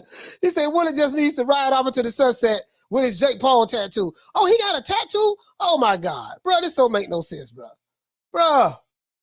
Oh, man, bro. Bro, this here, man. Y'all ain't have to, man. They ain't have to do my dog like that, man. They didn't have to do him like that, bro. He gonna Keith Thurman right here. Yo, good luck with this pay-per-view right here. Keith Thurman versus Mario Barrios. Pay-per-view. Yeah, good luck with that one. Listen, I'm gonna do everything in my power to get this one for free. You can believe that. Yeah, this shit don't make no sense, man. Bro, look at this shit right here, bro. I might use this as a thumbnail. Look at this shit right here. They got this man here, man. Look at her. The man ass in the air.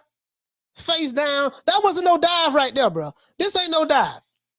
No, this ain't no dive right here, bro. This shit right here, bro. This shit right here. And you know the crazy part about it? When fighters fight on his undercard, listen, y'all might not believe, this is the crazy part about it. When professional fighters in our sport fight on Jake Paul's undercard, they make more money fighting on a YouTuber's undercard than they would fighting on a professional, a real, like, top-notch fighter, like, undercard. Literally. The YouTuber paying the boxers more money than what promoters, I mean, not all the fighters. Now, of course, you got the elite fighters that's making money, of course. But we're talking about these average fighters who really don't, well, not even average fighters, just other championship fighters. Other championship fighters, right? Like, what's the sister name? What name? I forgot her name. Start with an S. Senisia. Senisia, listen, Seniesa making her most money that she ever made fighting on a YouTuber undercard. Really? You see what I'm saying? Really? She's making the most money she's ever had fighting on a YouTuber's undercard. This man did not take a dive. I can promise you that. This nigga sleep. He sleep. He didn't take a dive. I can promise you that. This ain't no dive. You do not take dives like this. If you want to know how to take a dive, go look up Deontay Wilder versus Malik Scott, and that will show you how you take a dive. Go look up Deontay Wilder versus Malik Scott, and that'll tell you everything you need to know. This is not a dive right here. This dude got knocked the fuck out. He got knocked the fuck out. He says, Coach, you hyping up Paul KO too much. No, not really. He said, and yes, exactly. So you think Woodley came out to win? Paul is the money in boxing. These young fighters are soft. Man, listen. You're going to have to explain to me that why would Woodley risk coming out there, letting somebody hit him as hard as he can, falling flat on his face, not knowing if he's going to get his neck broke or not? He might not have came to win, but he damn sure didn't have to lose like that. He might not have came to win, my brother, but he damn sure did not have to lose like that. The man ass in the air, face on the ground. The man could have broke his neck. Shout out to the Queen Bless 365. Hey, okay. For dropping that $2. Bam, super chat on your boy. Hey, Leroy. Super chat received. Playtime's over, boy. She says, Coach, what about Frank Gore-Durrell? Oh, yeah, I Bless. I didn't even see that fight. Man, I didn't even see that fight. I lost the money. I lost because I was picking Frank Gore because he came from UM. He came from the U because, UM is a college, my favorite college school football team. So he came from the U. So since he came from the U, I went with Frank Gore, but Frank Gore got his ass whooped. King KO say Tyrone a sellout. How was he a sellout, sir? How was he a sellout? What's the definition, King KO? What's the definition of a sellout? How was Tyrone a sellout? Because he got knocked out last night? If you're new to the channel, please subscribe, hit the like button. If you're new to the channel, please subscribe, hit the like button. How was he a sellout, my brother? Tell me that. Tyrone Woodley represent for Black Lives Matter. He talked about it last year before Cowboy whooped his ass. He talked about it last year or 2 years ago. About 2 years ago when Cowboy beat his ass. He says talking about the organization. He talking about the organization Black Lives Matter. He talked about all the pro-black stuff and yada yada yada. So I don't know anything about him being a sellout myself, but got his ass. He got knocked out cold right here. This wasn't a he didn't take no dive. You don't take dives like this. You don't take dives like this. He says, that's why I have a problem with these circus fights. They are taken away from the good rematch Parker and Chisora had. Also Zurdo Ramirez fight. Everyone cares about Jake Paul fighting more. It's crazy. It's crazy. You know what? It's sad, but it's true. Alonzo, it's sad, but it's true, bro. It's sad, but it's true. It's sad, but it's true. Now, the Dale Boy and Parker fight was a damn good fight. I saw the fight.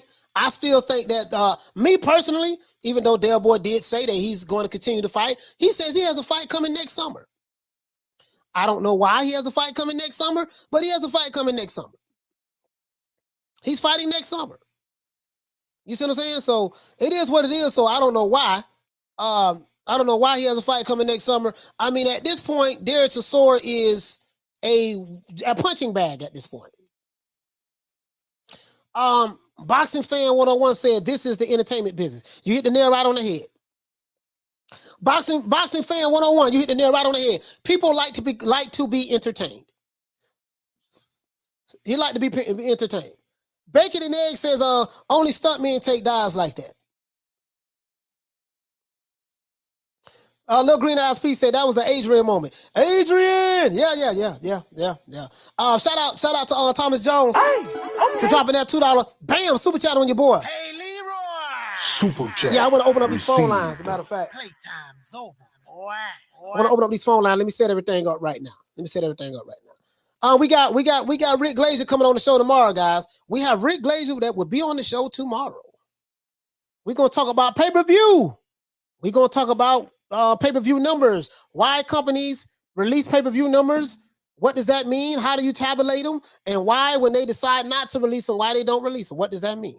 How did you come up with the numbers that you came up with in order to tell us that Tank Davis only did 50,000 pay-per-view buys? Him and where did you get that information from? How did you come up? We're gonna ask some real serious questions tomorrow. Rick Glazer. If you don't know who Rick Glazer is, guys, Rick Glazer. Let me see. Hold on, guys. I'm reading the text. He's an international agent, broker, and consultant in boxing. You know what I mean? He's also one of the inductors on the International Boxing Hall of Fame. So he's one of the guys who pick and choose which fighter will be inducted into the Hall of Fame in boxing. He's been doing this for like 30 years. He's been in the business for 30 years. So he know this shit inside and out. He know this stuff inside and out. So we'll be able to find out a lot of information tomorrow. She said, I don't think so. He said, you like what you like. It's all entertainment at the end. Either you're entertained by the competition or the circus. Yeah. Hey, Texas Made, check this out though. And the people who watch that fight, they're not boxing fans, right? These guys are from YouTube. Let's be honest. They're from YouTube, MMA. You know, he's able to bring his fans out to support him. You know what I mean? So in boxing today in America, we don't have that. In boxing today in America, we don't have that. Paul CX says he's arguably the best-selling guy outside of AJ in the UK. I'm not surprised. He's getting fights next year. Yeah, you're talking about Del Boy. Del Boy, again, bro, I think Del Boy should just retire. Myself. Joey Chad says Woodley got 500K plus back. I don't know what back is. Back to get knocked the fuck out. Bruh.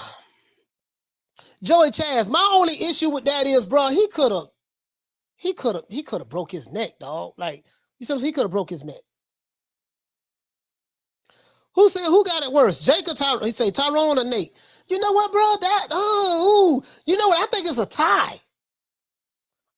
tie. You know what? That's a good one. I think that's a tie. That they might be neck and neck. He said, what were the odds on the KO Woodley fight last night? I have no idea. I didn't watch it. I have no idea. I didn't watch it. Javon Soto said they probably think Jake is a champion. And you know what? The crazy part about it, Javon Soto, you might be right about that. Because these are casual, these are people, they come from the MMA, right? They come from the MMA world, but they come from the YouTube world. And they probably think that Jake Paul they really probably believe that Jake Paul can beat Canelo. He can beat Tyson Fury. They probably don't even know who Tyson Fury or Canelo is. But if they knew who they were, they probably feel like Jake Paul can beat all of these guys. But this is what he's bringing. And hold on, I want you to see something. I want you to see this. Hold on. Leonard Ellaby says it's about putting butts in seats, right? Jamie Dolly says, but that's what we want. We want the general sports fans to watch boxing again. Yeah, you know, listen, we want the general sports fans to watch boxing again, but the problem is the boxing is not giving fans the type of fights that they want. So they're not, whatever they're doing is not working.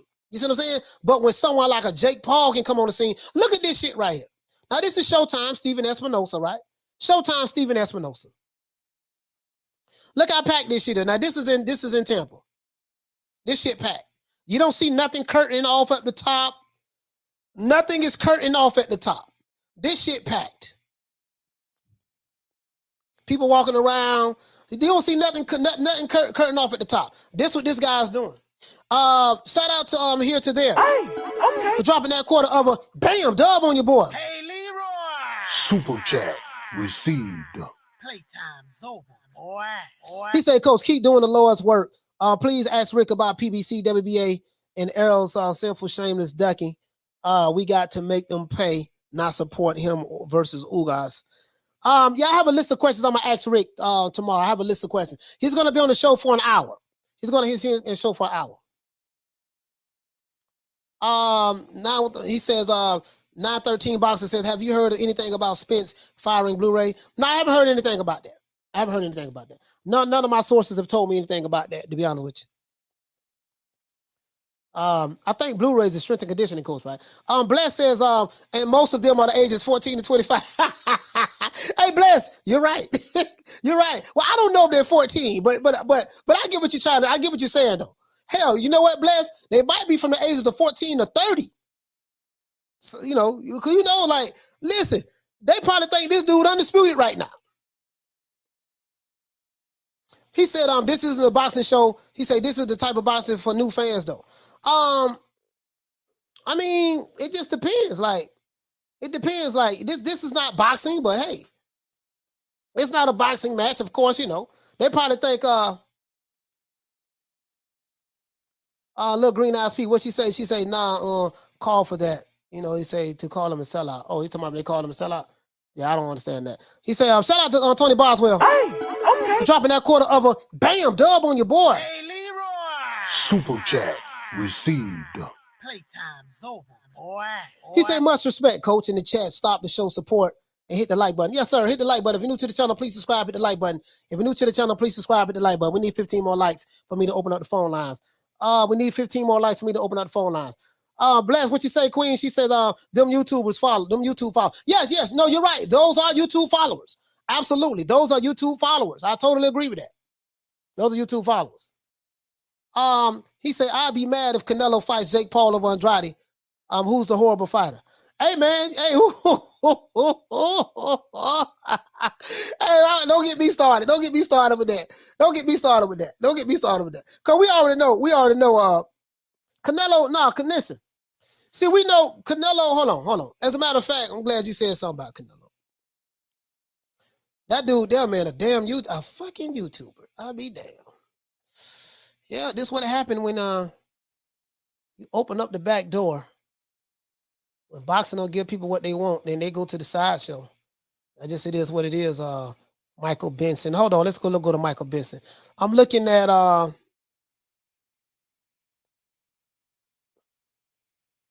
oh, wait a minute. Oh, hold on.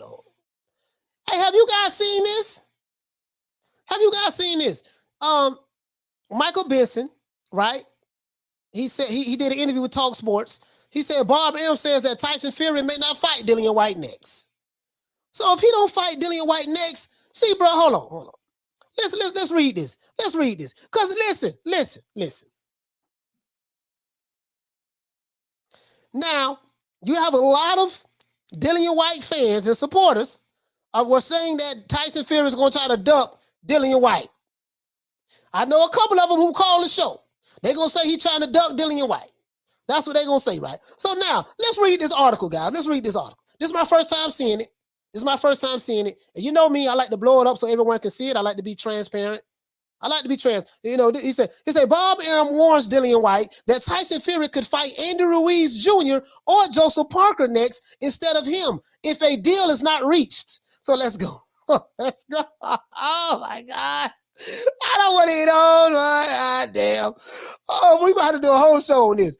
Here's a Tyson Fury's U.S. co-promoter, Bob Arum, has warned Dillian White that he may not be the next opponent for the Gypsy King. The WBC have now officially ordered Fury to defend his heavyweight world title against Dillian White next. But the situation with the negotiations remain unclear as they are not yet to rule on a purse split if the bout goes to a purse bid. Okay, right? So let's see what this is. Let's see what this is. Let's see. So it says Fury is the WBC heavyweight champ. White is the WBC interim belt champion and was called as Fury's mandatory. As such, the situation could drag on. Something Arum is not happy with. Fury has made it clear to him and his UK promoter, Frank Warren, that he intends to return to the ring in March. Following the WBC's order, this will now have to be against White. Unless he either vacates the belt or finds some other workaround to allow an interim bout, due to the legal situation ongoing regarding White's long-awaited title shot, the interim bout appears unlikely, and it seems Fury would have to vacate if he is to face anyone else other than the body snatcher next. Oh, goddamn. Man, look here, man. So, so y'all try to tell. So hold on. So let me ask you a question. If this was a fighter that you did not like, and that fighter that you did not like, you cannot stand him. Your fighter who you do like was ordered to fight him. And the fighter that you don't like, who you cannot stand, who you hate his guts, you hear rumors, you hear directly from that fighter's promoter's mouth that, hey, if negotiations don't work out the way I want them to work out, my fighter's not fighting you. The question I have is this: would you call that fighter a duck?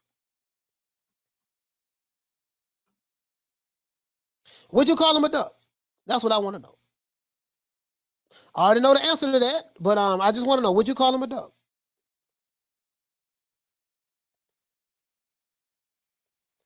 That's a serious question. He says, what if Fury upgrades himself as franchise champion so he can avoid Mandos? Okay. Well, we got to keep the same ending. Okay, so if it was a fighter that you did not like, let's say a lot of people don't like Canelo Alvarez. Canelo received the franchise belt, and they say he got the franchise belt because he did not want to fight Jamal Charlo. And we do know that. People say that's ducking. We say that, hey, Devin Haney was in line to fight Lomachenko. Lomachenko got elevated to the franchise. He requested to get the franchise belt. After his request was granted, and Devin Haney became the champion. Jamal Charlo became the champion. So now, the reason why I worded this question like this is this way. Forget Tyson Fury. If it's a fighter that you do not like, you hate this fighter, you cannot stand his guts, and your fighter that you like is in line to fight this guy next, and you're hearing from that fighter's promoter that he does not want to fight your fighter who you do like, would you call him a duck? Yes or no?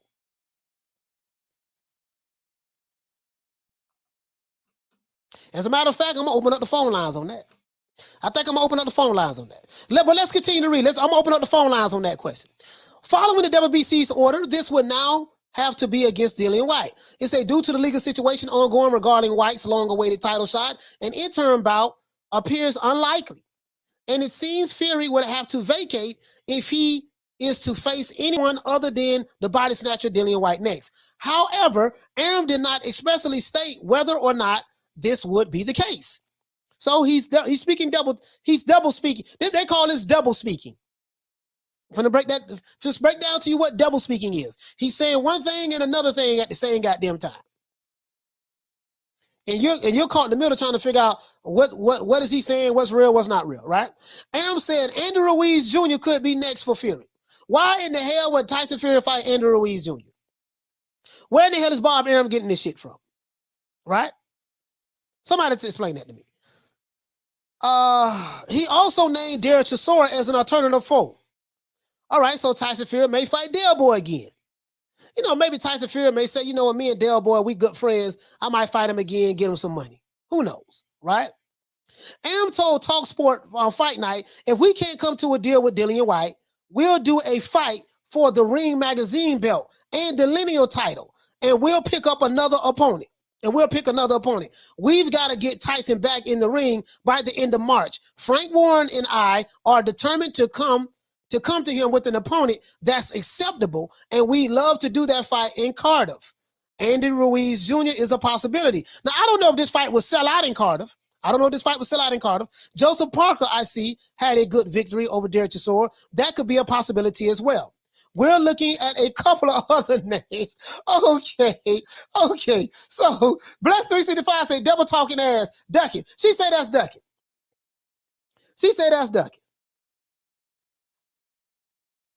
Hey, listen, bro, listen. Hold on. Okay, let's do it this way. I'm gonna make it even more enticing. Let's say you are a Deontay Wilder hater. And Deontay Wilder was the champion. And Deontay Wilder was ordered to fight Tyson Fury. And Deontay Wilder said that, hey, you know what? I don't want to fight Tyson Fury. You know, we can't come to an agreement on my terms. Guess what? I ain't going to fight Tyson Fury. I fight King Kong Ortiz again for the third time. Hell, I'd even fight Trevor Bryan. I'll fight Bermaine Sabern for the third time. And you are Deontay Wilder hater, and you love Tyson Fury. Would you say Deontay Wilder was a dub? And I want you to be honest. Phone lines is open. I want to see, can I get some honesty from these guys today?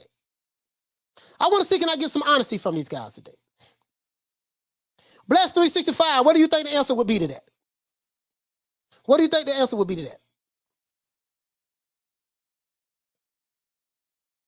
Akon says, nah, man, Tyson Fury wipes them all out.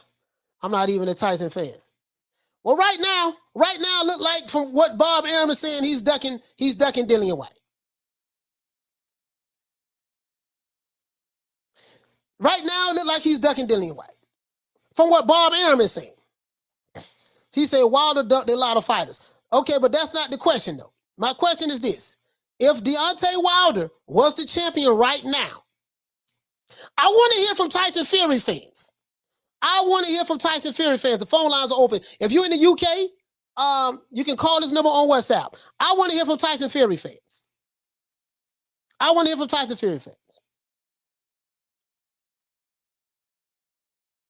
He says, why didn't Fury's brother fight Jake Paul? I don't know. Some say he ducked. Some say he was ducking. He ducked Jake Paul. He didn't want that smoke.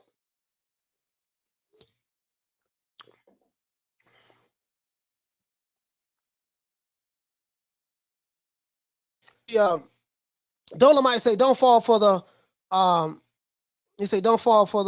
guess, the box until Tyson Fury actually avoid Dillian White because Fury has a track record of trolling fans. Hey, no, this is not Fury saying this. This is his promoter. So I'm just saying a hypothetical. Who hate Deontay Wilder in the chat? So if you hate Deontay Wilder, and Deontay Wilder did this exact same thing that Bob Arum is saying, what would you say about Wilder? Bless 365 say right now he's ducking, baby boy. Yeah, I would say the same thing.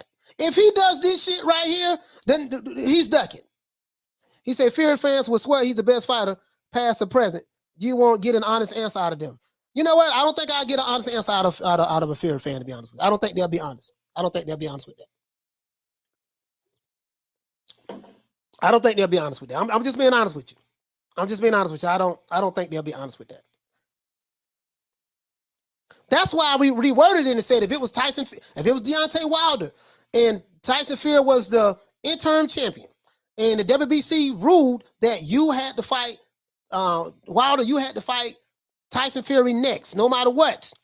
If you do not fight him, we will strip you of the belt. And Wilder said, hey, you know what? If we don't come to an agreement soon, I'm gonna fight Ortiz again for the third time. I'm gonna fight Ortiz again for the third time. I'm gonna fight Bermain Stavern for the third time. I'm gonna fight somebody else. He said, nope, he's offering 20% to Dillian. That 20% is some bullshit to me, to be honest with you. That's some bullshit. Becky the Next said, I'm a Fury fan. If he don't fight White next, then I'll call it a duck. Okay, all right, okay. That's one honest Fury fan. That's one honest one. I was shocked to hear you say that, Becky the Next. I really shocked. You surprised me, to be honest with you. Shout out to Bless 365 for dropping that quarter of a bam dub on your boy. Hey, Leroy. Super chat received. Playtime's over, boy. It's his real promoter, not a promoter. So we have to believe him. Fury trying to duck. Yeah, that's Bob Arum. That's Bob Arum now. Some may say Bob Arum is lying. Some may say he's not lying. I don't know. But let's look at this again, though. Let's look at this again now. We got to keep that same energy now. Let's change the words. Message. Al Heyman warns Tyson Fury that Deontay Wilder could fight Andrew Ruiz Jr. or Joseph Parker next instead of him if deal is not agreed to. Deontay Wilder's U.S. advisor, Shelly Finkel, warned Tyson Fury that he may not be the next opponent for the Bomb Squad. For Mr. To this day, right? Let's reword it. The WBC has now officially ordered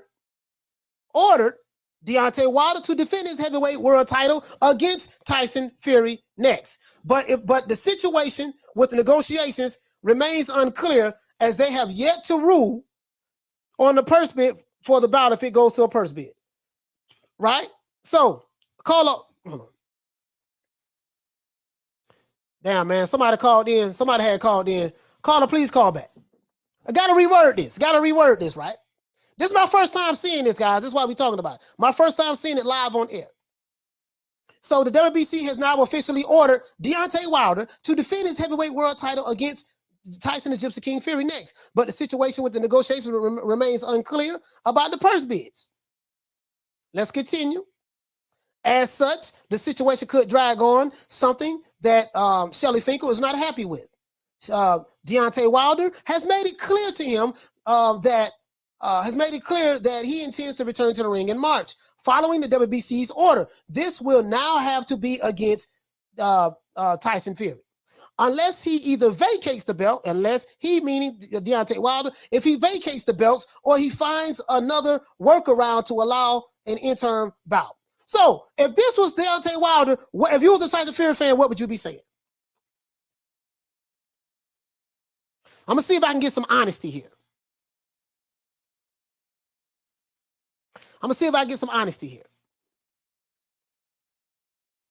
I got one honesty from Bacon and Eggs.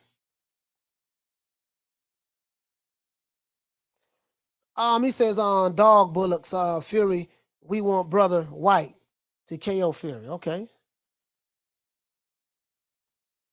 Wizard Sleeve said Fury is the British Bomb Squad. Okay. Mervin said Dillian is a mandatory. He should get more than 20%. Come on. Yeah. Mandatories get more than 20%. Mandatories get more than 20%.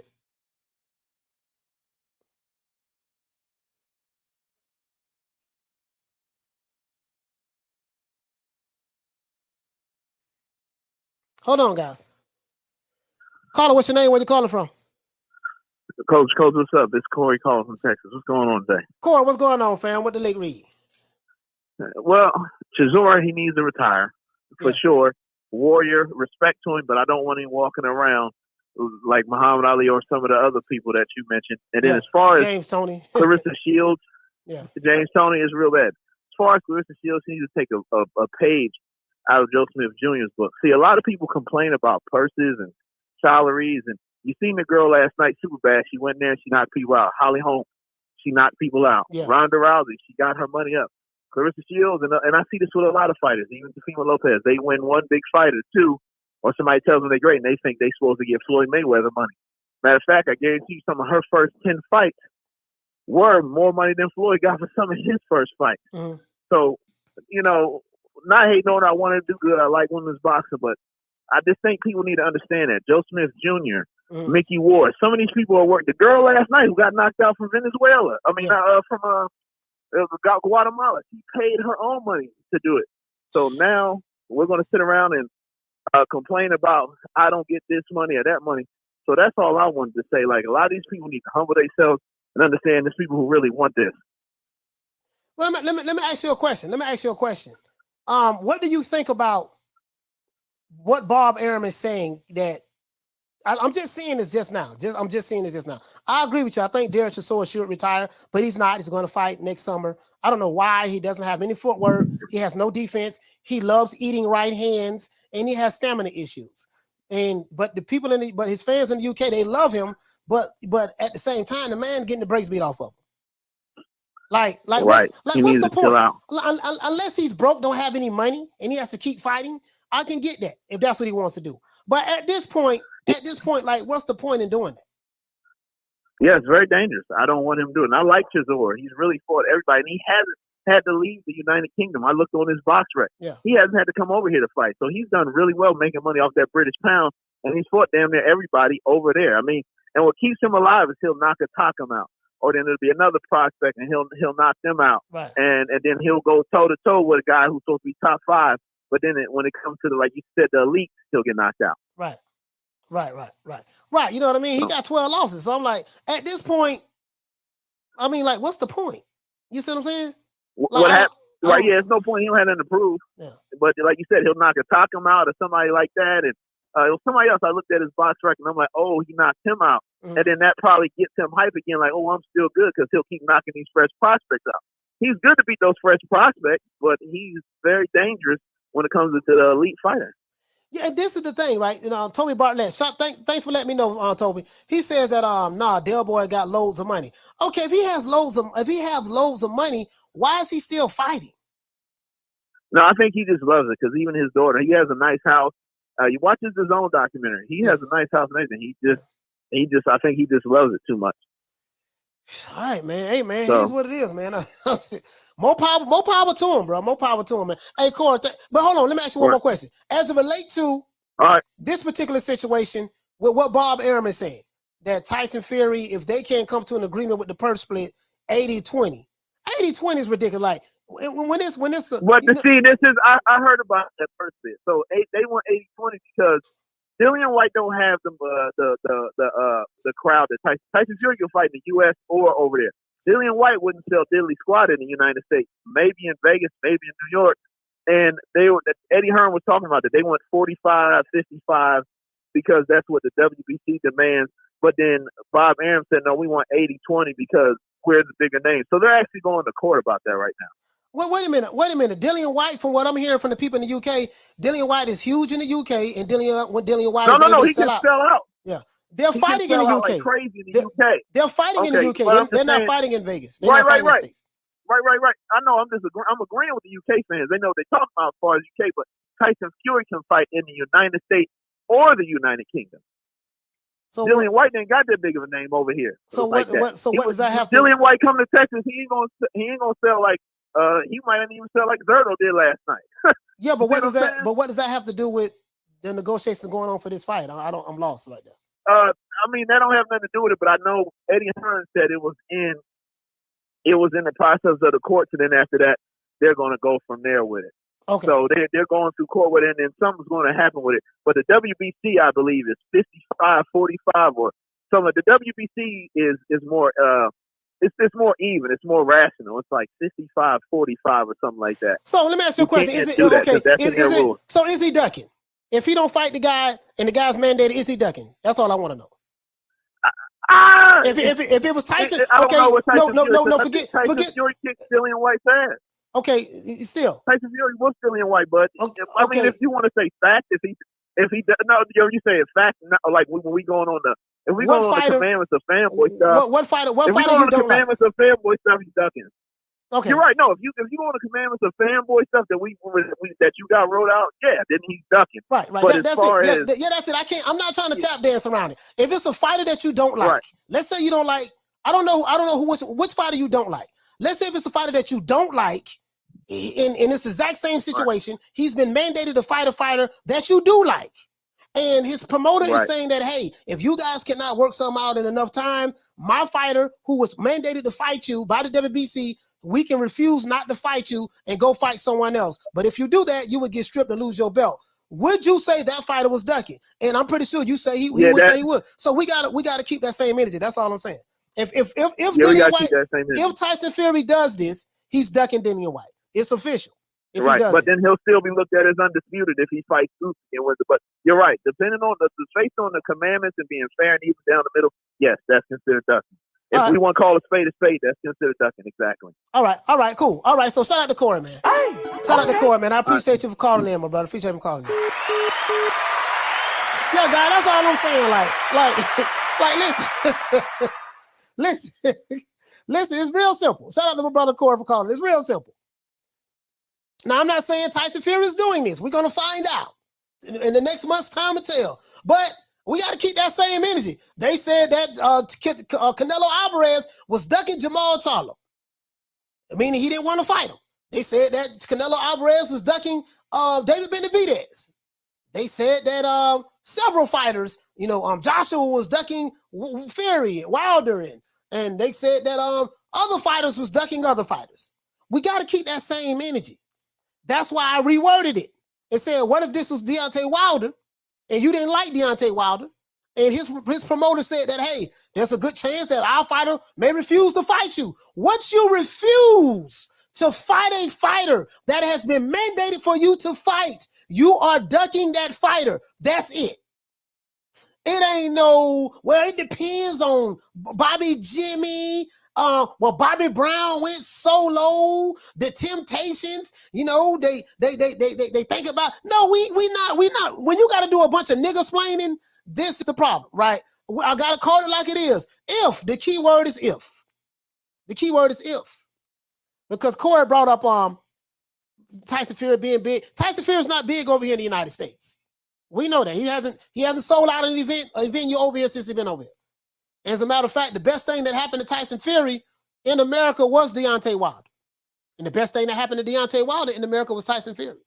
They've made the most money that they've ever made in boxing fighting each other, right? Neither one of the venues were a sellout, but they made some good money together.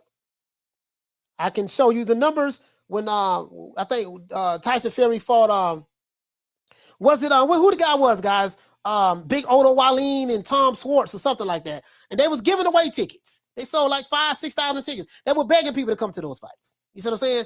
So, but if Fury fights Dillian White in the UK, they don't have to worry about that. Dillian White is a big name over there. He's a big name over there. He's a big name over there. That'll be a massive fight. I want to see Tyson Fury and Dillian White fight each other. I want to see that fight bad. That'll be a massive fight in the UK. And I think that fight will do good numbers in the UK. And I think the UK fans would love to see that fight. But again, as I said before, if Bob Arum is right, keyword if Bob Arum is right, and they decide not to fight him, hold on, let's read this again now. All this shit sound like some duck language to me. This sound like some quacking. I'm gotta call it like it is now. I don't expect to get any honesty. But I got to call it like it is. This sounds like some old quacking right here, Bob Arum talking about. Tyson Fury, U.S. promoter, and co-promoter Bob Arum has warned Dillian White that he may not be the next opponent for the Gypsy King. Now, we do know that the WBC have now officially ordered Fury to defend his title against Dillian White next. Let's stop right there. I don't need to read no more. If the WBC ordered Fury to fight Dillian White, and Bob Arum is saying that if things don't work out the way we want it to work out, we are going to refuse to fight you. And let's go over here. Hold on. As a matter of fact, I want to show you something. Hold on. I think I have it right here, guys. Hold on. I have it bookmarked. Because I like to make things very, very simplistic. I like to make it as simplistic as possible because I don't want no one saying that they don't understand what I'm saying. They don't know what I'm talking about. I don't want any of that. Let's continue. I don't want any of that. I don't want any of that. I want to make sure that I am completely understood. Let's see. Let's go right here. Let's go right here. Dolomite says that I'm not defending Tyson Fury. Just know he is not to be trusted until he's in the ring. Yeah. You know, I totally agree. Yeah, you gotta. I believe a fight. I believe when the fights happen when I see him in the ring. Paul CS say White ain't a big name. Has he sold out against anyone who isn't AJ opponent or Chisora? Very much doubt it. Well, listen, in the UK, I don't know because you know you guys in the UK probably know more than I know about UK business. But I'm hearing that Dillian White is a big name in the UK and he sell out venues. That's what I'm hearing. Bacon and Egg said that Tyson has always said White would be easy. Time to see him back up his words, I reckon. Tyson Fury #1. Okay, all right. Okay. So they're supposed to be going to court. They're supposed to be going to court about the purse split. You know me, I ain't tripping on who's supposed to get what. That ain't my job. That ain't my job to be worried about purse splits or whatever the case may be. My thing is these guys do whatever they need to do in order to make this fight happen, right? March is not far away. This is December, January, February, March. So you're talking about 3 months away. Fury wants to be in the ring at 3 months away. So now, Dillian White is the interim champion, as we know. Let's stop right here. How do we know?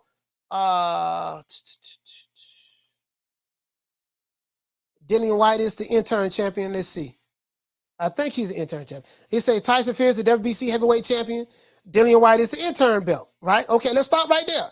White has the WBC interim belt and has been called Fury's mandatory. So what does this mean? It says once the original champion is able to return, which will be Tyson Fury, at the discretion of the sanctioning body, which will be the WBC, or promotion concern, which will be Bob Arum or Queensberry, they must defend their title against the interim champion. Let's stop right there. Once the original champion, who is Tyson Fury, is able to return at the discretion of the sanctioning body, these are the rules of the interim championship. At the discretion of the sanctioning body or promotion concern, let's stop right there. They must defend their title against the interim champion. So we got that straight, right? Who will relinquish their interim title, which Dillian White would be the one to relinquish his interim title in order to fight for full world title belt status, right? So he's gonna get rid of his interim championship in order to fight for Tyson Fury's WBC championship. If the original champion cannot return, if the original champion in this case would be this guy right here, Tyson Fury. If this guy, it said if the original champion cannot return, refuses to defend their title, or transfers to a different division. Let's stop right there. If the original champion cannot return, or if he refuses to defend his title, or if he transfers to a different weight division, the interim champion is then promoted, elevated to the full championship status. Let's stop right there. Let's go over here. So if what Bob Arum is saying is correct, we are refusing to fight Dillian White because we may not be able to come to an agreement on the purse splits. We may in turn turn around and fight Andrew Ruiz. We may turn around and fight whoever. Andrew Ruiz. We may fight Derek Chisora. Hell, we may even decide to fight Joseph Parker. If he decides to do that, according to the interim rules championship, he say if the interim champion would then be promoted to full champion. That means that Dillian White will now be the interim champion. Some of you guys that say that he received it via email, he didn't fight for it. But if he's trying to fight the main guy for the belt and the main guy who has the belt refuses to fight him, that means that that guy ducked him. That means that he ducked him. I don't care if he's your favorite fighter or not. That means that he's ducking. And if he refuses, a refusal to fight someone means that you are ducking them. And if you duck them, then this guy will be the champion. There's nothing else. That's solidified. Now that I explained that, this ain't no hate. This ain't no shade. This is what it is. Let's pretend if it's Deontay Wilder, or let's pretend it's any fighter that you do not like in the heavyweight division. Pretend that it's a fighter that you hate. You cannot stand his guts. And his promoter was talking this same shit that Bob Arum is talking. Tell me that you would not be saying this guy's ducking.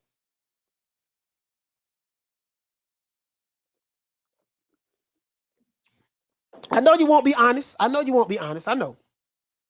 But for the ones who will be honest, that's all I'm saying. That's all I'm saying. I hope I made myself clear. Halim says he's been waiting 3 years. He deserves a title shot. Well, he's going to get it. He's going to get it one way that, who knows, Now, I'm not saying that they're not going to fight. I'm not saying this. I'm just going by what Bob Arum is saying in this article. If you are to believe what Bob Arum is saying, keyword in this is if. If you are to believe what Bob Arum is saying, then this is a duck move.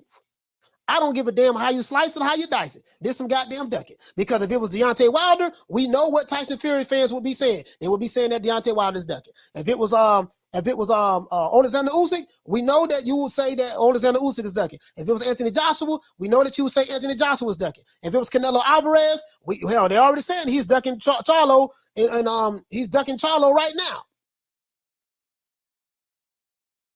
So all I'm saying is, let's keep that same energy. Don't switch up on me now. Keep that same energy. That's all I'm saying. If you're new to the channel, please subscribe, hit the like button. All I'm saying, keep that same energy. Keep that same energy if it's a fighter that you don't like. Keep that same energy.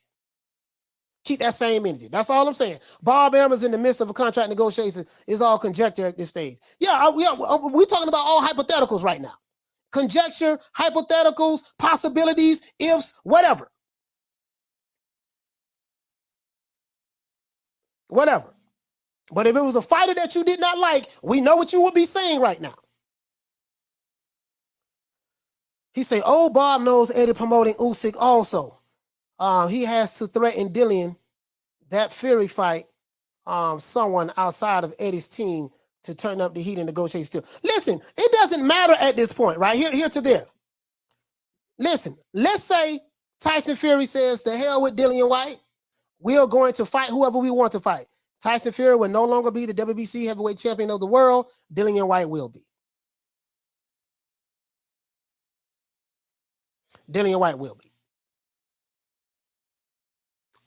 And that's according to the interim championship rules. Interim championship rules. And let's see. So let's read this again. I want to make sure I understand this correctly.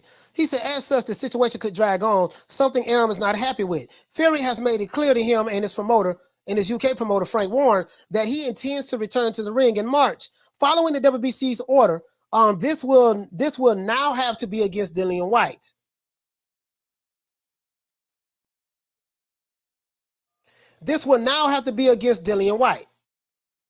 Hold on, guys. Caller, what's your name? Where you calling from?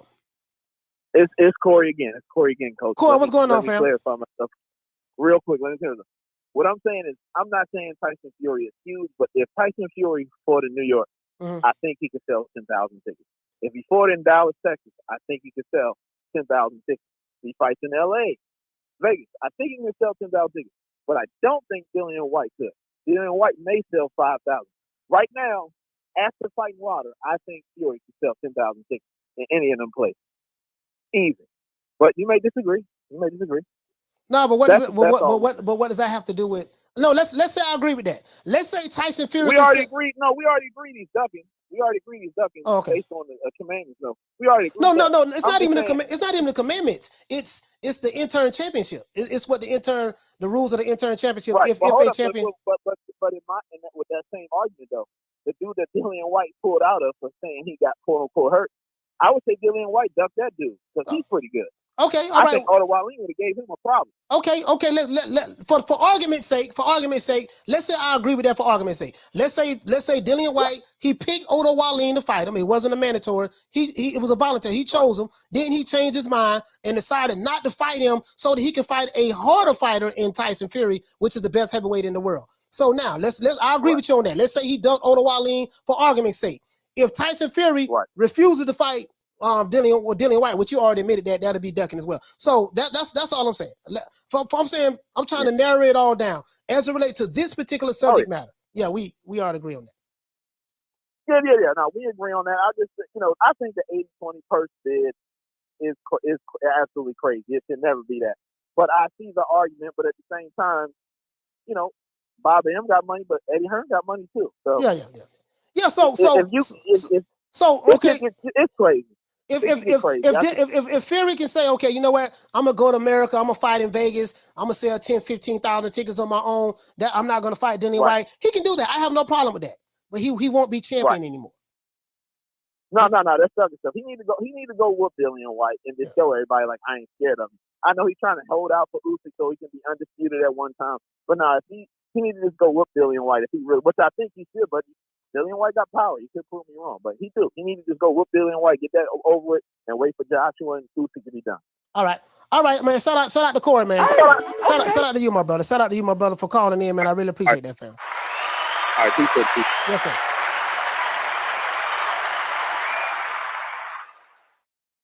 All right, so all I'm saying is this is what I'm saying. So now we'll see how it all works out.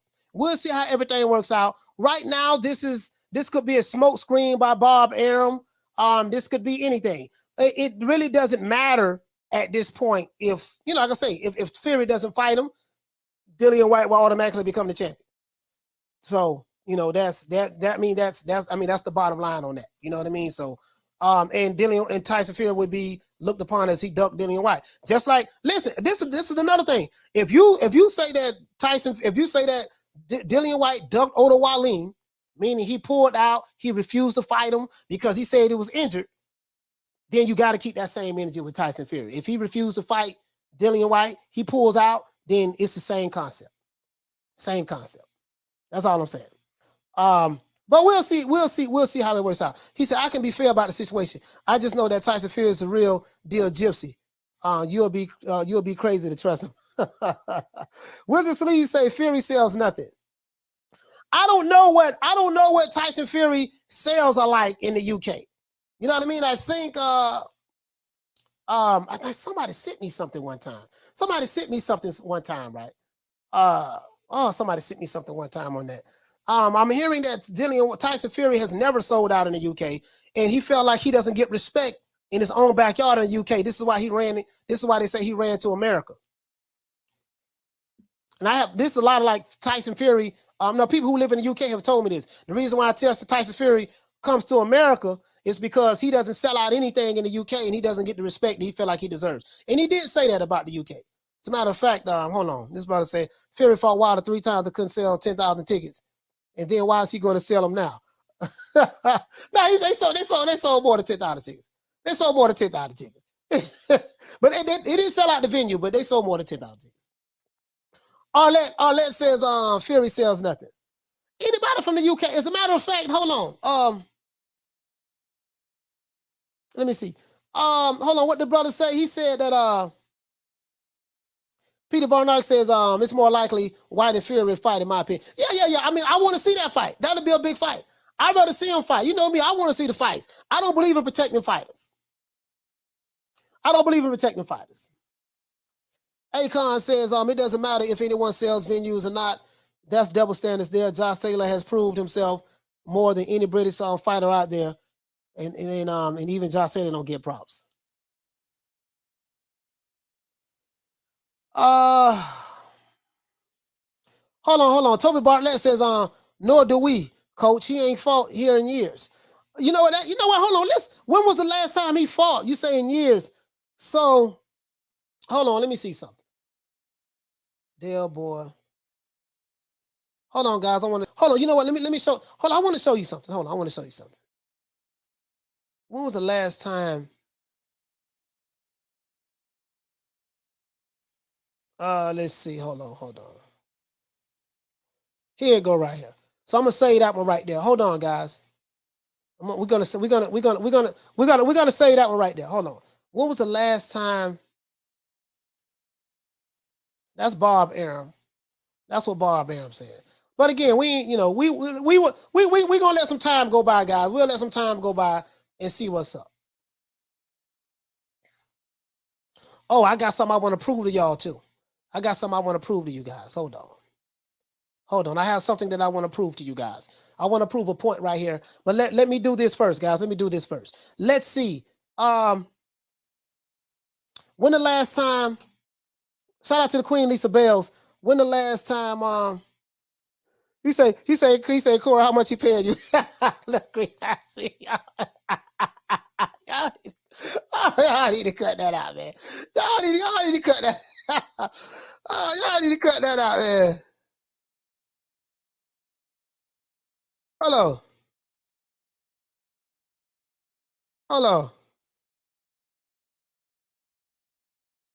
on, guys. Let me. I'm trying to find something here. Hold on.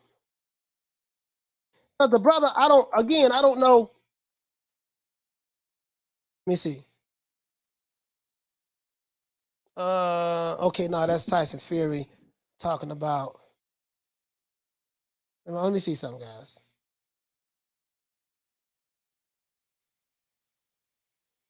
Hold on, guys.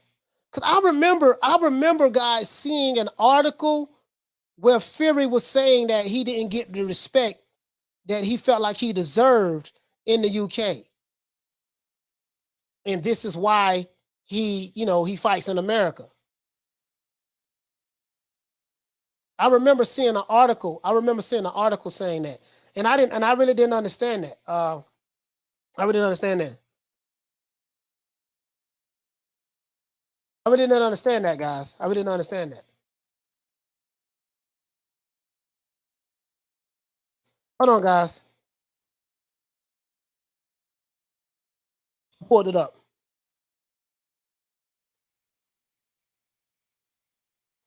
Because I remember him saying that he would not fight in the UK again. A lot of you guys from the UK, you probably can answer that more than me. I remember having the article though.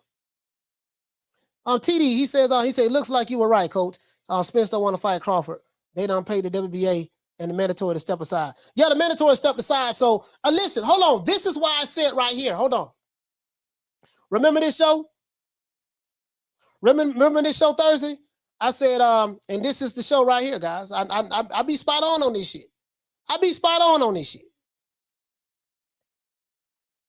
Now it makes sense for this is why I say that Crawford should move on. Terrence Crawford, please stop. Remember this show 2 days ago. Terrence Crawford, please stop chasing Errol Spence. The boy don't want to fight you. Move on. I'm saying right here, this is my plea to Crawford. Move on. Move the hell on. You've been waiting 4 years to try to get that fight. That shit ain't happening yet. It's not gonna happen. Move on. You see what I'm saying? So, but that's neither here nor there. There's an article, guys, that damn, where's that article? I thought I saved it. Man. Bro, I promise you I'm gonna find this article. The Queen Little Green Eyes Peach, she said, nah, we got wild boar meat. Yes, it would be fed on cocaine and they banned substance too. Huggy Fury fell twice, hence the Big Depression, the farmer who they gave. What's going on? What you said? You say he's banned by the BBBO. What the hell is that? What the hell is that?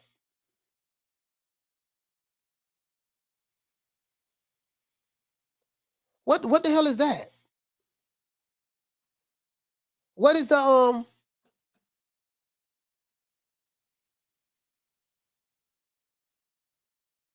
You get what I'm saying? Like what the John Doe said, Coach, Fury will never fight in the UK again. Okay, this is what I was looking for. That's what I was looking for, man. Yeah, I was trying to find it. Hey, John Doe, thank you. John Doe, thank you. I was trying to find that article, bro, because I knew I seen it, right? I knew I seen the article before. Well, I knew I saw it, rather. You know what I mean? I knew I saw it before, and I just didn't know exactly.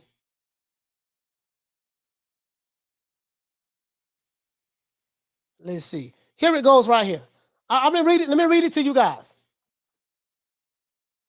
Egg Shake Phone, what you say, family? Say Fury fought his comeback tour in the UK. They are wrong. Okay, let's go here though. Let's go here. Let's go here. Let's go here. Egg Shake. Let's go here. I'm not gonna lie. I don't know what the numbers were when he. Well, did he fight Sefer Safari in the UK, guys? Did he fight Sefer Safari in the UK? Oh, the British Boxing Board of Control. Okay, British Boxing Board of Control. That's what BBBOC stand for. Okay, British Boxing Board of Control. Okay, hey, thank you so much for letting me know that, guys, in the chat. Did he? Light Walker says he's not banned. Okay, let's see. According to this article right here, I remember this article, February 20th, 2020. This is when he beat Deontay Wilder. He beat Deontay Wilder. This article was 2019. It was updated 2020. Tyson Fury claimed that he would never fight in the UK again, and that being famous is torture. The Gypsy King will step back into the ring for his highly anticipated rematch against Deontay Wilder this weekend in Las Vegas. This is 2019. This is 2020, guys, last year. He said after he took part in WWE's Crown Jewel event in Saudi Arabia in October, he insisted the part of his job he enjoys is going to the gym. Fury has had problems in the past, taking time out of boxing to deal with depression and drug issues. This is what this article is saying. Fury has had, as a matter of fact, let me take this on. If you're new to the channel, please subscribe, hit the like button. If you're new to the channel, please subscribe, hit the like button. So according to this article, this is what it breaks down, right? It says, and in an interview with the Sunday Times, the Gypsy King Tyson Fury, signed with the stateside outfit of Top Rank, said that he prefers to fight in the U.S. as he gets treated far better than he does at home. Now, what I don't understand is, why does Tyson Fury get treated better in a foreign country than he does his own country? This is what Tyson Fury is saying. On the prospect of stepping in the ring with in Blighty again, Fury said they had their chance. They didn't treat me well. Over here in the USA, I get treated like a superstar. Such a stance would rule out a blockbuster all-British fight with Anthony Joshua, at least on home soil. British fans who have longed for the two homegrown heroes to face off will be disappointed with Fury's revelation. So basically, according to this article that Tyson Fury is saying, he refuses to fight in the UK again. Of course, he's going to fight if he fights Dillian White. That's going to be in the UK. But this is what he's saying. So I like to take what another man says out of his own mouth as receipts. This is what he's saying out of his own mouth, right? Do anyone in the chat from the UK disagree with what Tyson Fury is saying? Toby Bartlett, he says one of his comeback fights was in North Ireland. Yeah. Who that was he fought in North Ireland? Let's see. Stewart, he says he fought Belfast and never sold. Big Clown Freak. Who's that? Eggshay said he's talking about the Zionists in the media went against him, give it against him. So this is why he doesn't want to. I'm lost. I'm lost, guys. I'm lost. I'm not gonna lie. I'm lost. I live in Liverpool, not far from Morecambe, where Luke, this line sniffer's Fury lives. Oh, sorry, Tyson Luke Fury. Yeah, I didn't know who you were talking about, Luke. I forgot that was his middle name. Tony Lyon says because the UK don't like the fool, and we see through his bullshit. So if they don't like Fury in the UK, then that proves that he doesn't sell anything over there. If they don't like Fury in the UK, that proves that he doesn't sell tickets in the UK. If they don't like him. You know what I mean? And I'm gonna be honest with you guys, like, if you're from a country, like if I'm from the UK, let's say I'm from America, I am from America, but if I'm from the UK, whatever the case may be, you have to be able to sell in your own home country, right? At least try to hit it home with the fans of your country. We're talking about Tyson Fury. He's the biggest heavyweight. I want to say in the history of the heavyweight division, he might be the tallest heavyweight in the history of the heavyweight division. And he doesn't fight in his own home country. He doesn't want to fight there. He feels like that he's not. And this is a recent article from 2020. This is last year. And Link Rich said he had a hard time selling in the U.S. too. Yes, he did. He had a terrible time selling in the U.S. I can pull out them Odo Wallin tickets and hold on. As a matter of fact, I can do that now. Yeah, he had a terrible time selling in the U.S. The U.S. didn't really know who Tyson Fury was, to be honest with you. We didn't really see a lot of his fights and none of that stuff. So hold on. We didn't really see a lot of his fights and none of that. Let's see. I don't understand.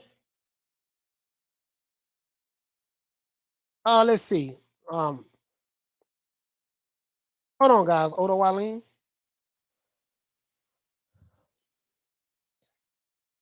Let's see. Now, I think this fight right here, Tyson Fury versus Odo Wallin,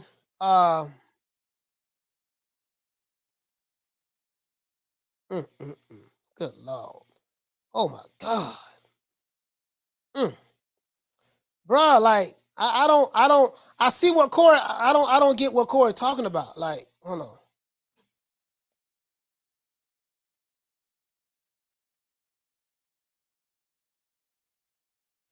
Bruh, if you listen, this article right here, let's look at this article right here. Let's see. And one says that he says Anto says that says they don't like him or Billy Joe. Why is that? Why so their own countrymen don't like him?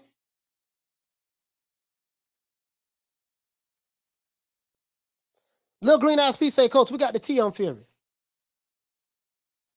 Yeah, see, I don't know. Again, it's a lot that I'm ignorant to as it relates to what's going on in the UK from the fighter standpoint. You know how, you know what I mean? We know Derek Chisora settled like that shit. We saw Derek. Listen, Derek Chisora got 12 losses and he had a whole crowd rooting for him. And guess what? Derek Chisora is black. Derek Chisora is black. So I'm trying to figure out, like, okay, I don't get it, bro. I don't get it. I don't get it, man. I'm confused. Hold on, guys. Caller, what's your name? Where you calling from? Hey, Coach, it's Arthur Hawkins calling from Maryland. Arthur, what's going on, my brother? What's going on, fam? Ain't too much, Coach. The reason Tyson Fury is not that he wasn't liked in the UK. Tyson Fury got banned in the UK because of that. He tested dirty for the thing with that farmer, the farmer guy who gave him. He was eating that boar meat, that meat over there. So they banned Tyson Fury from fighting in the UK. And Frank Warren is trying to get him. Frank Warren is the one that was trying to get him allowed to fight in the UK again because they banned him over there because because he tested positive and he got mad about it. So that's the reason why he's mad at.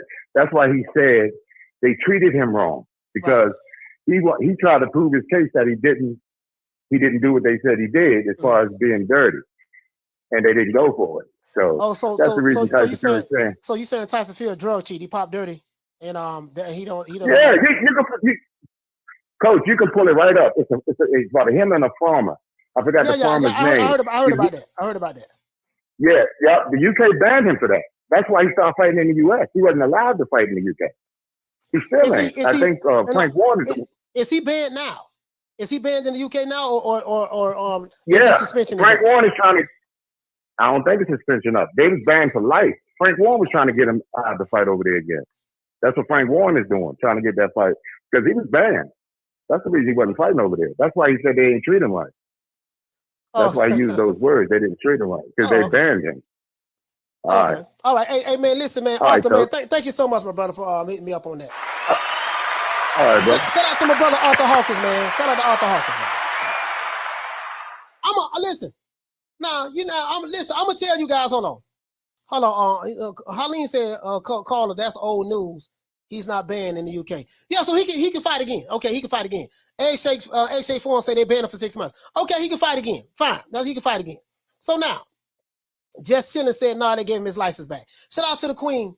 Shout out to the Queen Bless 365. Shout out to the Queen Bless 365. Hey, okay. For dropping that quarter of a bam dub on your boy. Hey, Leroy.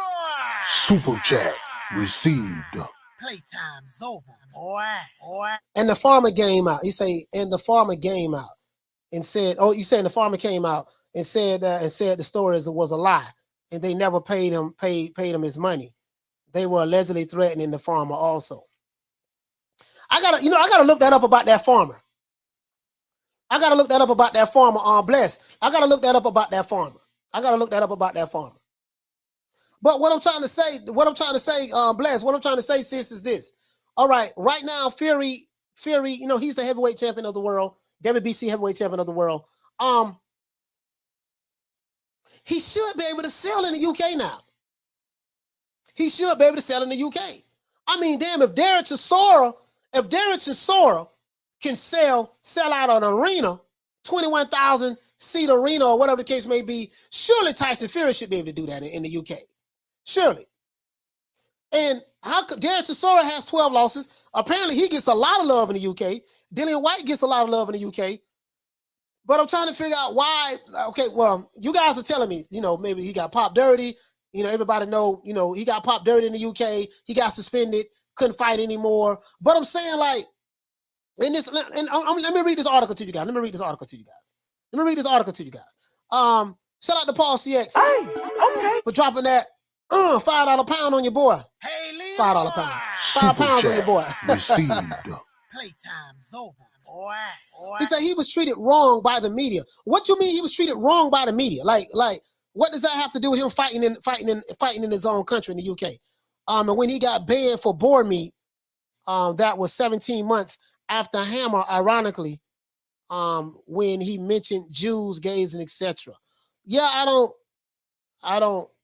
So you're trying to say that because he mentioned Jews and gays that the country turned on him, or the media? Like, I don't. You get what I'm saying? Like, because I'm gonna give you a perfect example. Over here in America, there are quite a few fighters that complain about the media. In America, there are quite a few fighters that complain and say, man, the media doesn't treat us fairly. Deontay Wilder has said it. Floyd Mayweather has said it. And those are two good high-profile fighters. A bunch of fighters in America have always said that the media has not treated them fairly, but they never left America and went overseas and say, hey, I'm never going to fight in America again. I want to fight in another country. You see what I'm saying? Like, I don't remember an American fighter that gets mistreated by the media. And a lot of American fighters get mistreated by the media here in America, by the mainstream media, Paul, by the mainstream media. I just never seen that happen before here in America. There's a lot of fighters get mistreated by the mainstream media in America, and they don't say, hey, I'm never going to fight in my country again because the way the media is treating me, I'm going to go fight in the UK. I'm going to go fight somewhere else. I've never seen that. Peter Von Ark says the court of public opinion can ruin someone's career, even if they are totally innocent. Egg Shake Forum said, Coach, basically all the mainstream media tried to cancel him and his dad. The Queen and all that, she said, excuses. White got popped too, and he's still popular. Fury is just born. Hey, you know what?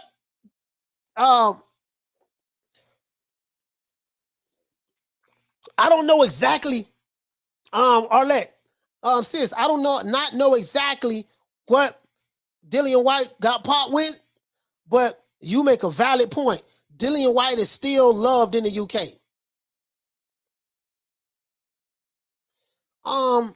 He says them UK hates gypsies. But to me, that's very vague to me. Like, why they hate gypsies? Listen, Tyson Fury is white. He's a white male. He's a white European from the UK. This is facts, right? Now, He's Gypsy. He's this. He's that. I don't know about. I don't like. You guys know more about it than I do, right? So what you're telling me is, even though he's white, he's hated more by his own kind in the UK, more so than someone like a Tyson, someone like a Dale Boy or a Dillian White. I'm trying to, like, this is where I'm confused at. This is where I'm confused at. And maybe, you know what? Maybe I'm looking at it through the lens of black and white here in America. Because over here in America, you know, this black and white shit is you know, it runs amok over here in America. But you get what I'm trying to say, though. It doesn't make sense to me. Doesn't make sense to me. Will Sleeve say Fury not fighting in the UK again? Great news.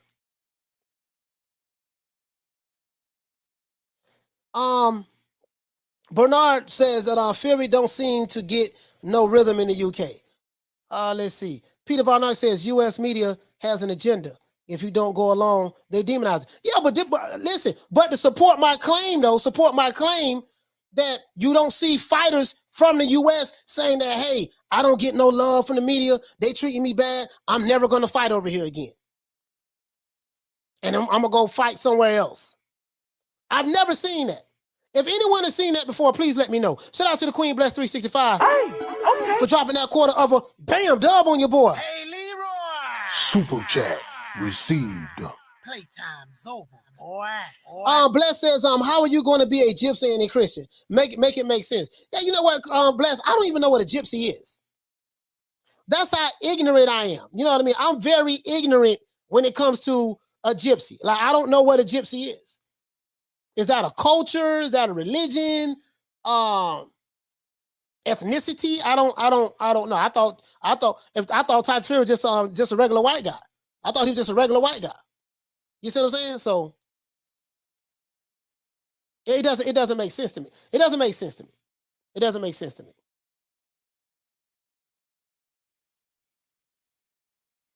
Arlette said there's racism there too, Coach. But just because Fury is white, that doesn't mean that they have to like him. Yeah. You know, you're right about that. You're right about that, Arlette. But you get what I'm saying, though.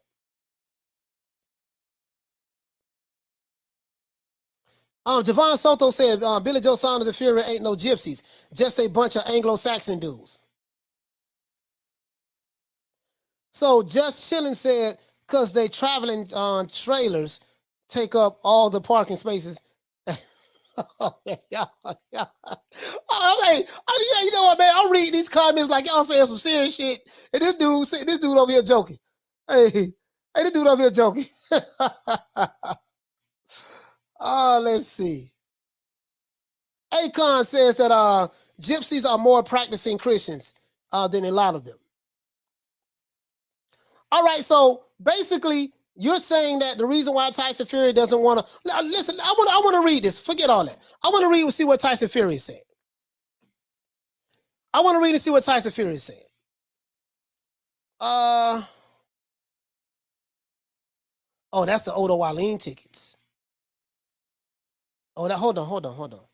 I want to show you guys something. That's because I see what Corey was saying that Tyson Fury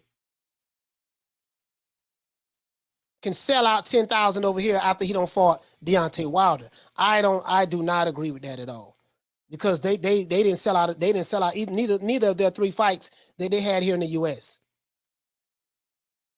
If Tyson Fury could not sell out a fight with Deontay Wilder, an American heavyweight champion, former heavyweight champion, there's no way in the hell he's going to sell out a venue or even sell 10,000 tickets by himself without Deontay Wilder. I have proof. I'm gonna show you guys something. I'm gonna show you guys something. Hold on. I want to show you guys something. Hold on. Now, according to this, it says Fury claimed that he would never fight in the UK again. That being famous is torture. The Gypsy King would step back in the ring. So we already know that, right? He fought Deontay Wilder last year. In an interview with the Sunday Times, the Gypsy King signed with the stateside outfit Top Rank, and we know that, right? He said that basically on the prospect of stepping in the ring, Blightly in the ring in Blightly again, Fury said they had their chance, right? They didn't treat me well. So he's saying that they didn't treat him well in his own country. Over here, the USA, I get treated like a superstar. Well, I don't know where he get treated like a superstar at. Maybe he get treated like a superstar in Vegas. I don't know. He say, oh, maybe he means he get treated like a superstar with ESPN and the mainstream media.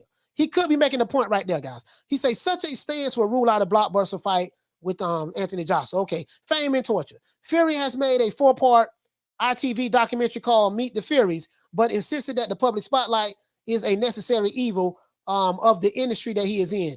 Pressed on why he made the TV show if he's not one for fame, Fury says, so people can see the real Tyson Fury. So he says he hates the fame, but he made a show so he can, bring up his profile so they can see who he really is. He says, I hate fame. When I go to a big city, it's just a nightmare. It's torture. Honestly, the only bit I enjoy is going to the gym. That's what makes me happy. Everything else is just what I've got to do. Okay. But there was another article. There's another article too. All right, so Fury doesn't get the love that he feel like that he should get in the UK. Okay, now Corey, our brother Corey from Texas called. He said that he believes that Tyson Fury can sell 10,000 seat capacity venue without Deontay Wilder by himself in America. I totally disagree with that. I'm gonna tell you why. As you can see right here, Tyson Fury versus Otto Wallin ticket sales announced as 18% of 20,000 capacity. The venue that they fought in held 20,000 seats, right? Despite an announced attendance of 8,249 people during the September 14th event, it has since been revealed that Fury sold just 3,577 actual tickets for his bout with Otto Wallin. Fractionally, that's 17.89% of the total seats available. Complimentary tickets, which they give out a lot in boxing events that don't sell out, complimentary tickets accounted for 3,898 of the people in attendance. This still falls short of the official 8,249 number. People the people who bought the tickets got the tickets, right? That was inside. Not bought, but that was inside. Nevada State Athletic Commission Chief Bob Bennett confirmed the gate receipts totaled $999,000 under the $1 million purse Fury received for his bloody triumph. So that means they lost money here. They paid Tyson Fury $1 million to fight Otto Wallin. They only made $999,000. That means they lost money. Right?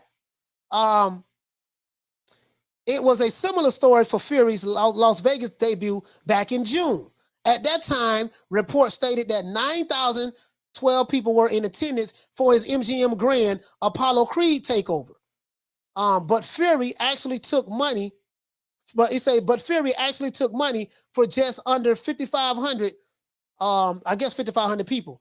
On this occasion, 1,100 were comps. Wow. The MGM Grand Garden Arena holds 17,000. So he only had 9,000 people in attendance, and out of that 9,000 people, 1,100 were comps, and he sold under 5,500. Fury campaigning in Nevada under the drum of support for his rematch with Deontay Wilder. The WB. So this is the fight I think he had with Seffa Fury, if I'm not mistaken.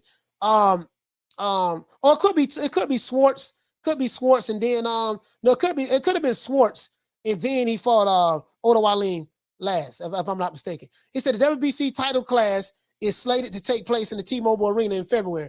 Yeah, so yeah, he's not selling over here. He doesn't sell over here. He doesn't sell over here, guys. So I don't see that. I don't see the star stuff. I just don't, dog. I'm over here in America, and I don't know. I don't see it. I don't see the star stuff over here. I just don't see it. Again, he probably get love from ESPN, WWE, but he's not selling over here. Without Wilder, I'm just being honest with you, dog. Without Wilder, he's not selling nothing. And that's what made Wilder and Fury so much of a match made in heaven from a business standpoint. It made business sense for Wilder and Fury to fight each other. You see what I'm saying? That's all I'm saying. So I don't see that. I don't see that. He ain't selling shit, dog, over here. I can tell you that. He ain't selling shit over here. I'm just being honest, dog. Like, I don't know about the UK. I don't know about the UK, but I can tell you over here, he ain't selling a goddamn thing. He said, yeah, Arlette, they are known to set up caravans even on council land, and councils can't even move until they get a court order.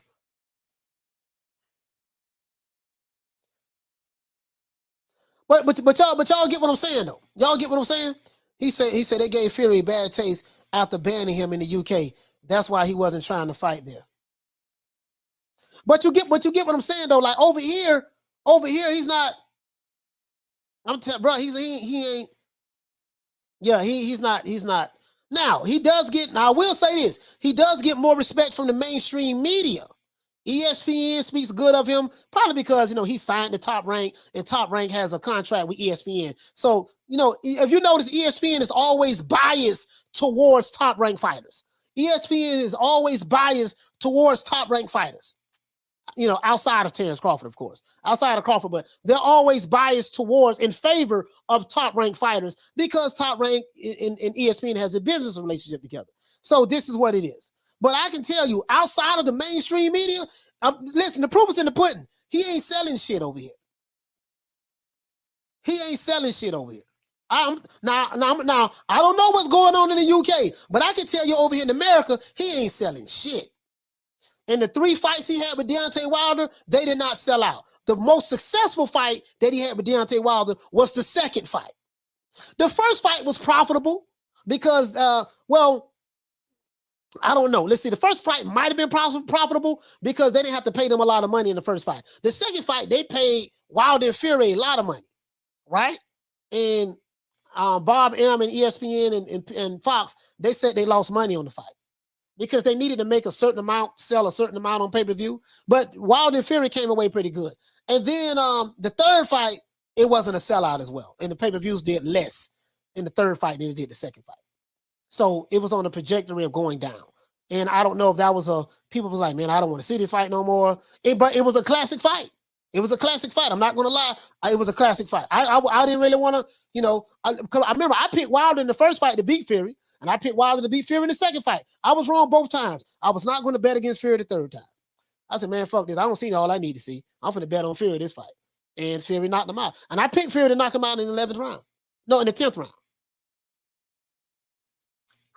Got the receipts on that. Now he say, Coach, Bob Arum likes to say how much Crawford has cost him, but I'm sure he's more in the red with Fury. Yeah, he said that. He said that he lost money with Fury. He said he lost a lot of money with Fury. He said that. Because he couldn't sell over it. He say Fury is a draw here if he fights a top tier fighter. Nick Rich, what you say, Queen? She says he has an ESPN contract. The mainstream media in the U.S. Talks a good game for Fury, but Americans aren't showing up for Fury fights. Yeah, that's true. We're not showing up for it. He said Fury made over 100 million. How if he's not popular? What did he make over 100 million at? Like where did he make over 100 million at? I'm telling you that his ticket sales over here in America, I had a receipts on that. Like literally I had a receipts on that. I don't know what he made over 100 million at, but Bless 365 say, man, we're over here. The Gypsy drama is not that serious. Yeah, I never heard of a Gypsy until I was younger and saw the Thinner movie. Yeah, I don't know nothing about Gypsies. I think that's a UK thing.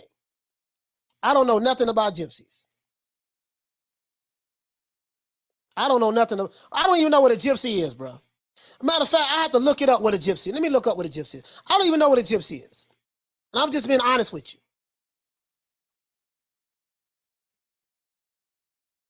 I don't even know what a Gypsy is because I hear this a lot. I should have been there. What is a Gypsy?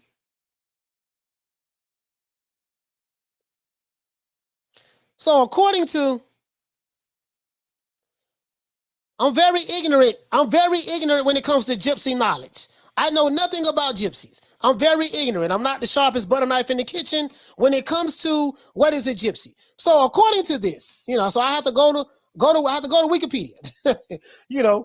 As you can see, I type right here. What is a Gypsy? It's an alternative form of Gypsy, a member of the Romani people. The Romani people. What does it says? An itinerant person or any person suspected of making a living from dishonest practices or thief. A member of nomadic, a member of a nomadic people, not necessarily Romani, a Carney.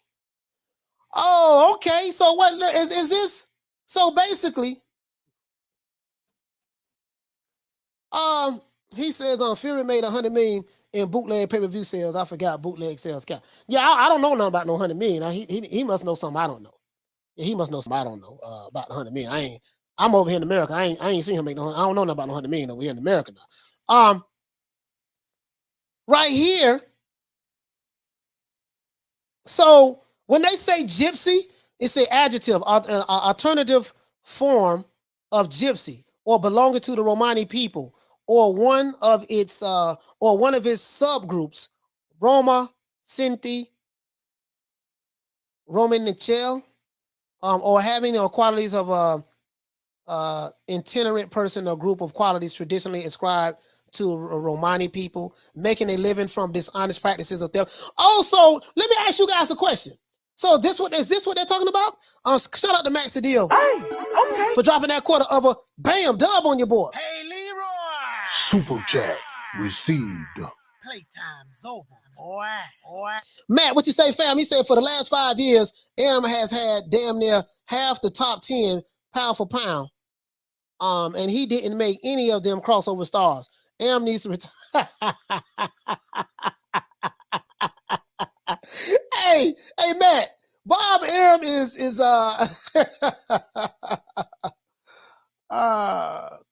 Joey Chad say Fury net worth, bro. Oh, his net worth is $100 million? Okay, I don't know. Shout out to the Queen Bless 365 for dropping that $2 bam super chat on your boy. Hey, Leroy. Super chat received. Playtime's over, boy. And he calls himself the Gypsy King. Okay. Mad Dog ain't say, so according to that definition, a bunch of gypsies in my hood.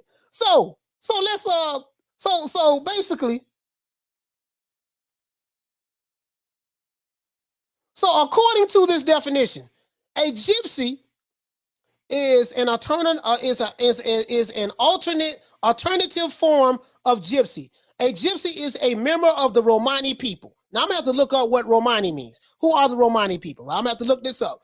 And itinerant person or any person suspected of making a living from dishonest practices or theft. So basically, if people that are gypsies are not liked in the UK, is it because the people who are known to be gypsies are known to be dishonest and they known to make livings of dishonest practices or theft? Is this what it is? He say, Coach, check Ball's net worth and rat good. Yeah, but I thought you said Tyson Fury had a net worth of $100 million. That's what I thought you were saying. I thought you were talking about Tyson Fury.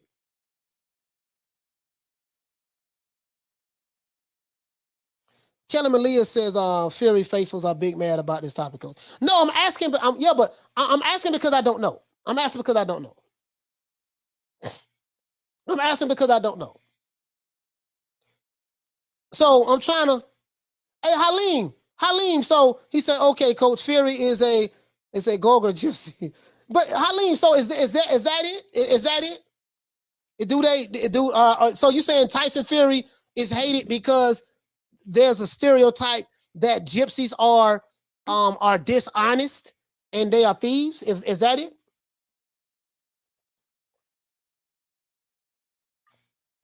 I don't know. So Andy says, trust me, Coach, that Google definition is not going to get you much. Yeah. He said, if you never dealt with them in real life, you simply have no clue. Okay, I don't have no clue then. Trust me, definitions are not going to help you. All right, thank you so much for letting me know, Andy. Andy, thank you so much for letting me know. Yeah, I don't know, bro. You know what? That's a UK thing. I'm gonna leave that to you guys. I don't know. I don't know what a gypsy is then. Can anybody in the chat tell me what is the definition of a gypsy? What is a gypsy then? Forget what the Wikipedia is saying what a gypsy is. What is a gypsy? Because no one has told me from the UK what a gypsy is. They say they don't like him because he's a gypsy. Okay, what is a gypsy? Can anyone from the UK tell me what a gypsy is? I have no idea. I am an ignorant American who have no idea. I'm not well versed when it comes to gypsy language, what a gypsy is. Can anyone in the UK from the UK tell me what is a gypsy is? I'm very ignorant to this particular subject matter. What is a gypsy? I have no idea. He says they're nomadic people, make money where they cab. Okay, well, nomadic. Nomadic person. So that's a gypsy. A gypsy is someone that's nomadic and they make money where they cab. That's that ain't, that's seems like it's very vague to me. Texas may say gypsy is basically a bum. Andy C say, let me tell you, I feel for the UK. I understand their pain and what they have to deal with on a daily basis. Shout out to the UK. Yeah, but no one is telling me what it is though. Paul CX is he say just traveling nomads who generally travel in caravans and done palm reading in ish. Oh, you know what? Hey, I had an aunt. Well, she wasn't my real aunt, but she was like read palms. Like over here in America, right? We have people like, I was coming up in the hood. I had my homeboys from the street. They used to always go like, get their palms read. Go to the lady. They used to wear like the little turbans and stuff on their head, and you go inside and you pay them some money, and they flip over to like the tarot cards. Is this something like that? Wizard Sleeve says, a thieving con man. Hey, Halim laughing. Thomas a bless. Hey, come on, man. He said salute. Shout out to Bernard. Hey, okay. For dropping that $2. Bam, super chat on your boy. Hey, Leroy. Super chat received. Playtime's over, boy. Salute, coach in chat. Car ain't got no roof. Yeah. Well, Car got a roof today because I'm trying to learn something. Today. So are you okay? So I know Halim from the UK. Wizard Sleeve, are you from the UK, brother? I think you're from the UK, cool. Too. Stuart, he says I'm a thief. So a gypsy is a thief, a cheater and a liar. Okay, a cheater and a liar. Javon Soto says sound like mumbo jumbo. Rod Rib Show saying, coach, a gypsy, from what I understand, means world travelers. Okay, so a gypsy is a world traveler. Nick Rich says, I think the word should be can. Let me see. Look at Blaze. Lord, they confusing us. Now. Okay. True. Well, I'm sitting over here, boy, like, okay, all right. Hold on. I think we get to the bottom of it. So a gypsy is a thief, a cheater, and a liar. A thieving con man. Where the sleeves say a thieving con man. Paul CX says that a gypsy is just a traveling nomads who generally traveled in caravans and done palm reading. Okay, I had my palms read before. I did a long time ago. Akon says there's a lot of gypsies living on the outskirts of the city I live in, and I know a few that are good-hearted. They will go out of their way to do things for you. Okay, all right. Yeah. He says, y'all never seen Snatched? No, I never seen Snatched. I'm about to look at that. Bless say palm readers. Yeah, Bless, I had my palms read before, for real though. This back in 1991. No, you know what? 94. 94, I had my palms read. He said, I thought Kardashians were gypsies. At first, they was when the time we was introduced to them. Not, I think I don't know what the hell they from. Shit. Lady Cleo, Miss Cleo, call me now. Yo, Miss Cleo. Hey, Miss Cleo fake like she was Jamaican. She was from Liberty City. Hey, Nick. But I I thought Miss Cleo, R.I.P. to Miss Cleo. I thought Miss Cleo was Jamaican. Miss Cleo was from Liberty City. She was a black American, black female American. Hey, Miss Cleo got that money back in the day though, boy. Call me now. Yeah, boy, I remember that there. Hey, he said definitely not your real aunt, bro. Yeah, no, she wasn't my real aunt. I used to call her that though. Because she was been in the family for a long time. Ahmed says, if you're approached by a woman begging for money or wanting to read your palms, that's a gypsy. So we got many definitions. So gypsies are world travelers who are thieves and con men and women. Is that what you're saying? And they like to read your palms. So do I have that right? Traveling nomads, yeah, I guess that explains how they got there, but still doesn't explain what a gypsy is. Ask the service industry in countries like UK who have to deal with them daily. Okay. LC said a con artist.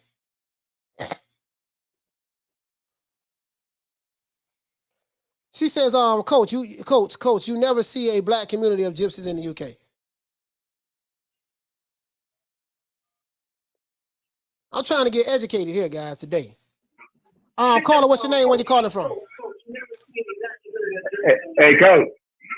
What's going on, fam? Arthur Hawkins. Arthur, what's going on, my brother? I want you to, hey, my brother, hey, look up. Tyrone Woodley's mother gets into altercation with fans. Okay. You got it? Tyrone Woodley gets into altercation with fans? No, okay. Tyrone Woodley's mother. Okay, listen. I got you. It sounds real. You got a lot of noise in the background. My fault. I got it now. My thing was on. Here we go. Yeah. Tyrone Woodley's mother gets into altercation with fans. Okay, it's on MMA. Yes, you gotta watch it right quick, bro. Okay. Altercation. Okay, with fans. Okay, I got you. All right. Shout out to Arthur Hawkins. We'll check it out. All right, guys. So I'm trying to get to the bottom of it. Like, what the hell, Andy C say world travelers. Oh man, world can be so inadequate in describing things. Oh, so this probably why Chaz, what you say, man? You say watch the movie Thinner. Okay, I'm gonna write that down. Hey, y'all got me. y'all got the old boy. Okay, let me write this down. Okay, watch the movie Thinner. All right. Okay, watch. Okay, I'm gonna check it out.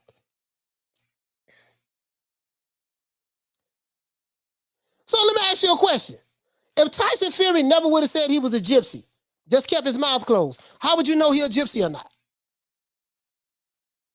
Because he looked like an average white guy to me.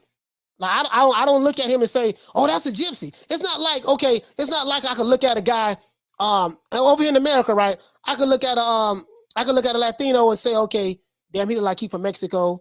He's Mexican. Oh, yeah, he Puerto Rican. Because we look at like this, maybe the skin color, the skin tone, and then when they speak, the different dialects and stuff like that. Like, you're able to tell, okay, that's a Black American right there. Maybe it's not. Oh, that person is from Haiti. That's a Haitian American or a Haitian.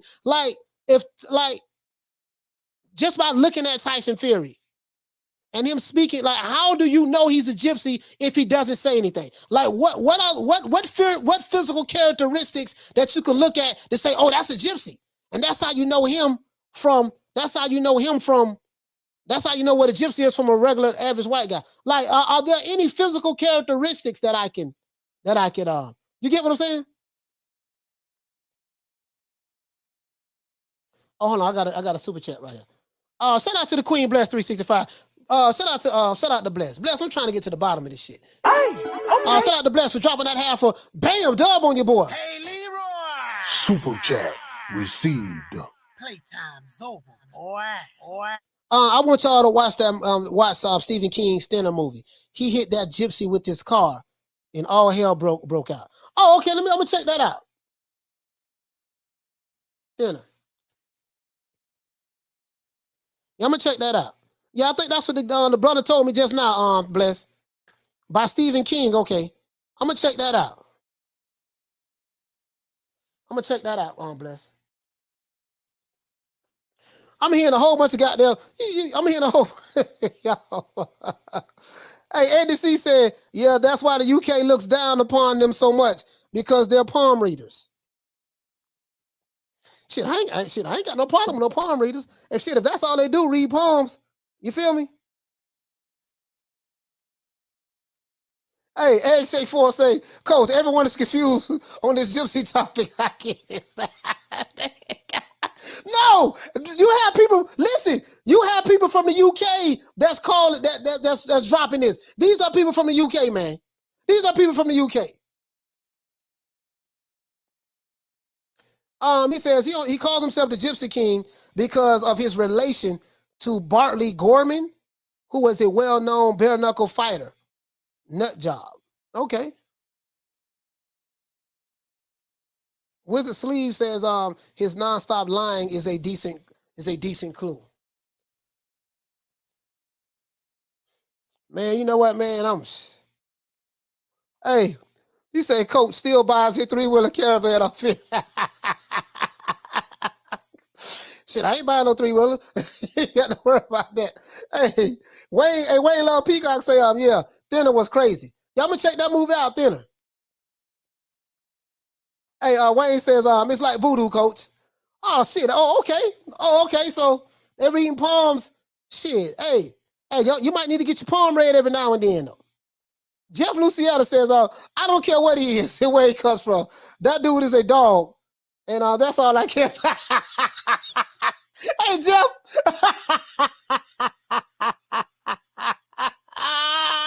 Jeff say, man, Jeff confusing the motherfucker like me. Jeff say, you know what? I don't care who he is, where he come from. I just like the man can fight. He said, you only know Fury is a gypsy because he probably tells everyone. I think culturally, they want to be distinguished as gypsies. He says, look up gypsy horse hair on YouTube. Gypsy horse, I'm gonna look that up too. Let's see. I'm gonna look that up too. I'm learning. I'm trying to become fluent in gypsy. I'm trying to become fluent in gypsy. ADD. I'm trying to become fluent in gypsy.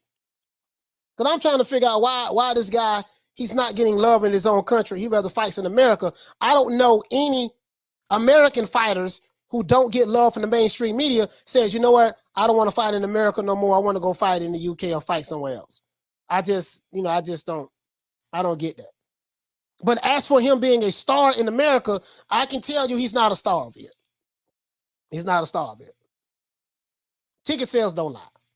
He's not a star of it. And as a matter of fact, if you don't believe me, if Tyson Fury does not fight Dillian White next, and let's say Tyson Fury fights Andrew Ruiz or fight Joseph Parker, and let's say he wants to fight him in America, watch how many tickets he sells. That'll tell you everything you need to know. I think Tyson Fury next fight should be in the UK. I think his next fight should be in the UK. Because you gotta try to take your country back. You gotta try to get more popular with your country, with your fans in your country. I think that's what I think. I mean, that's what I would do. You see what I'm saying? That's what I would do. I would fight. Bless said, Lord have mercy. We said the coach. Hey, Bless, Bless, I gotta look up movies, YouTube videos. Shit, I gotta read books. I got to, damn. Hey, listen, man. He say Snatch. I gotta look up, what is that, a movie called Snatch? I gotta look up another movie called Snatch. Man, this is, man, god damn. This is just too goddamn much. You know what I mean? It's a simple question. What a gypsy is, I got 20,000 different goddamn definitions. I'm told that what I'm seeing on the internet does not tell me anything, but then some of the people in the chat is confirming what I'm seeing on the internet, saying that gypsies, they make a living from dishonest practices or thievery, and some of the people in the chat is saying the same damn thing, but then some people saying, no, that's not what it is. And so, man, I don't know, man. So I'm gonna just look at the movie. Y'all told me to check out Thinner by Stephen King. I'm gonna just watch that. That's what I'm gonna do. Halim says, The Romanian gypsies, yes, they are thieves. Okay, what about the UK gypsies? Romanian gypsies are thieves. What about the UK gypsies? Is the UK gypsies thieves? I always thought that. Now, I always thought that gypsies were traveling people, and I thought this is why Tyson Fury called himself the Gypsy King, because he travels from different countries. He fought in the UK, and then he went to Germany and he beat Vladimir Klitschko, and then 5 years later, or 3 years later, he fought Tyson Fury and Deontay Wilder in America, and then he fought him again 2 years later after that in 2020, and he beat him in America. Then he fought him again this year in America and beat him. So I always thought that gypsy just mean with a traveler. I thought gypsies just meant he was a traveler. That's what I thought. You know what I mean? But what do I know? What do I know? See what I'm saying? What do I know? I always thought gypsy meant traveler. Hey, but look here, man. We gonna wrap this up, man. Cause we don't want on a wild goddamn goose chase about goddamn gypsies. And man, bro, y'all don't took me all over the damn world. I went from trying to figure out why Tyson Fury doesn't want to fight Dillian White. I'm saying if he don't fight him, he's ducking him. That's the conclusion. He's ducking him. We're not even tripping on that. That's a duck. If it was any other fighter that you didn't like, you'll be saying the same thing. Then we went on gypsies. And I don't know how the hell we got on gypsies. I was just trying to figure out why he didn't sell in the UK, why he doesn't want to fight in the UK. And then your brothers and sisters in the chat went to saying that it's because he's a gypsy. Then I asked what a gypsy is, and I'm on Wikipedia trying to figure out what a gypsy is, and now I'm more confused than ever. I was more confused prior to asking what a gypsy was. I was more confused before than now. Now, as a matter of fact, I'm more confused now than I was prior to asking the question. Hold on, we got a call calling there, guys.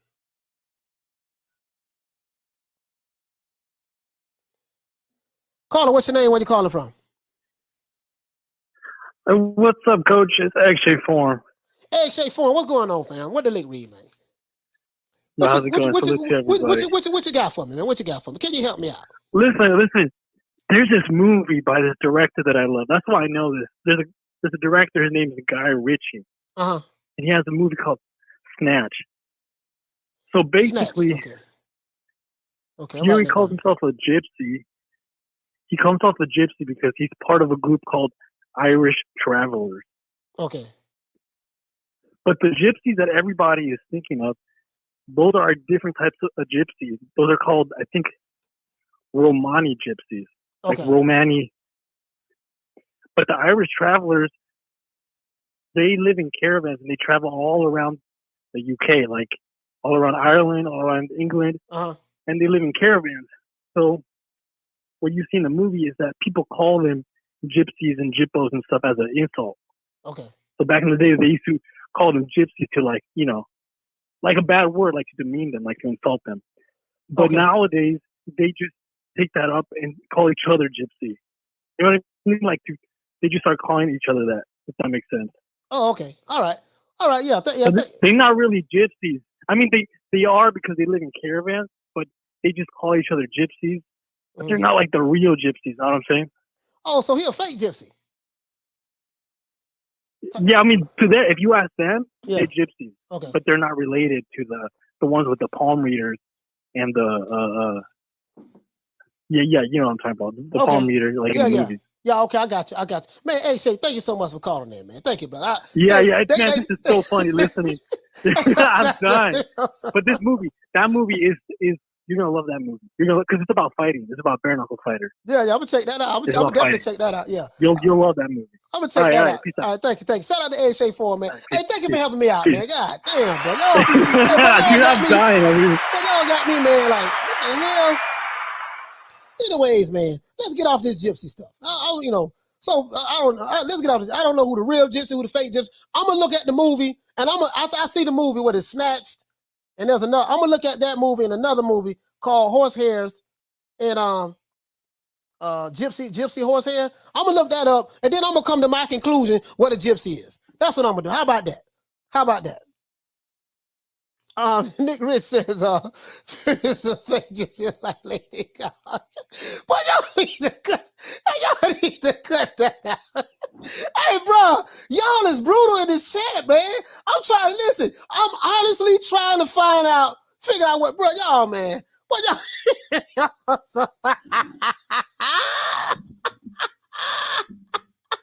Boy, y'all over here, boy. Y'all over here clowning me, man. Hey, y'all over here clowning me, man. Come on, man. I'm trying to figure out what the hell.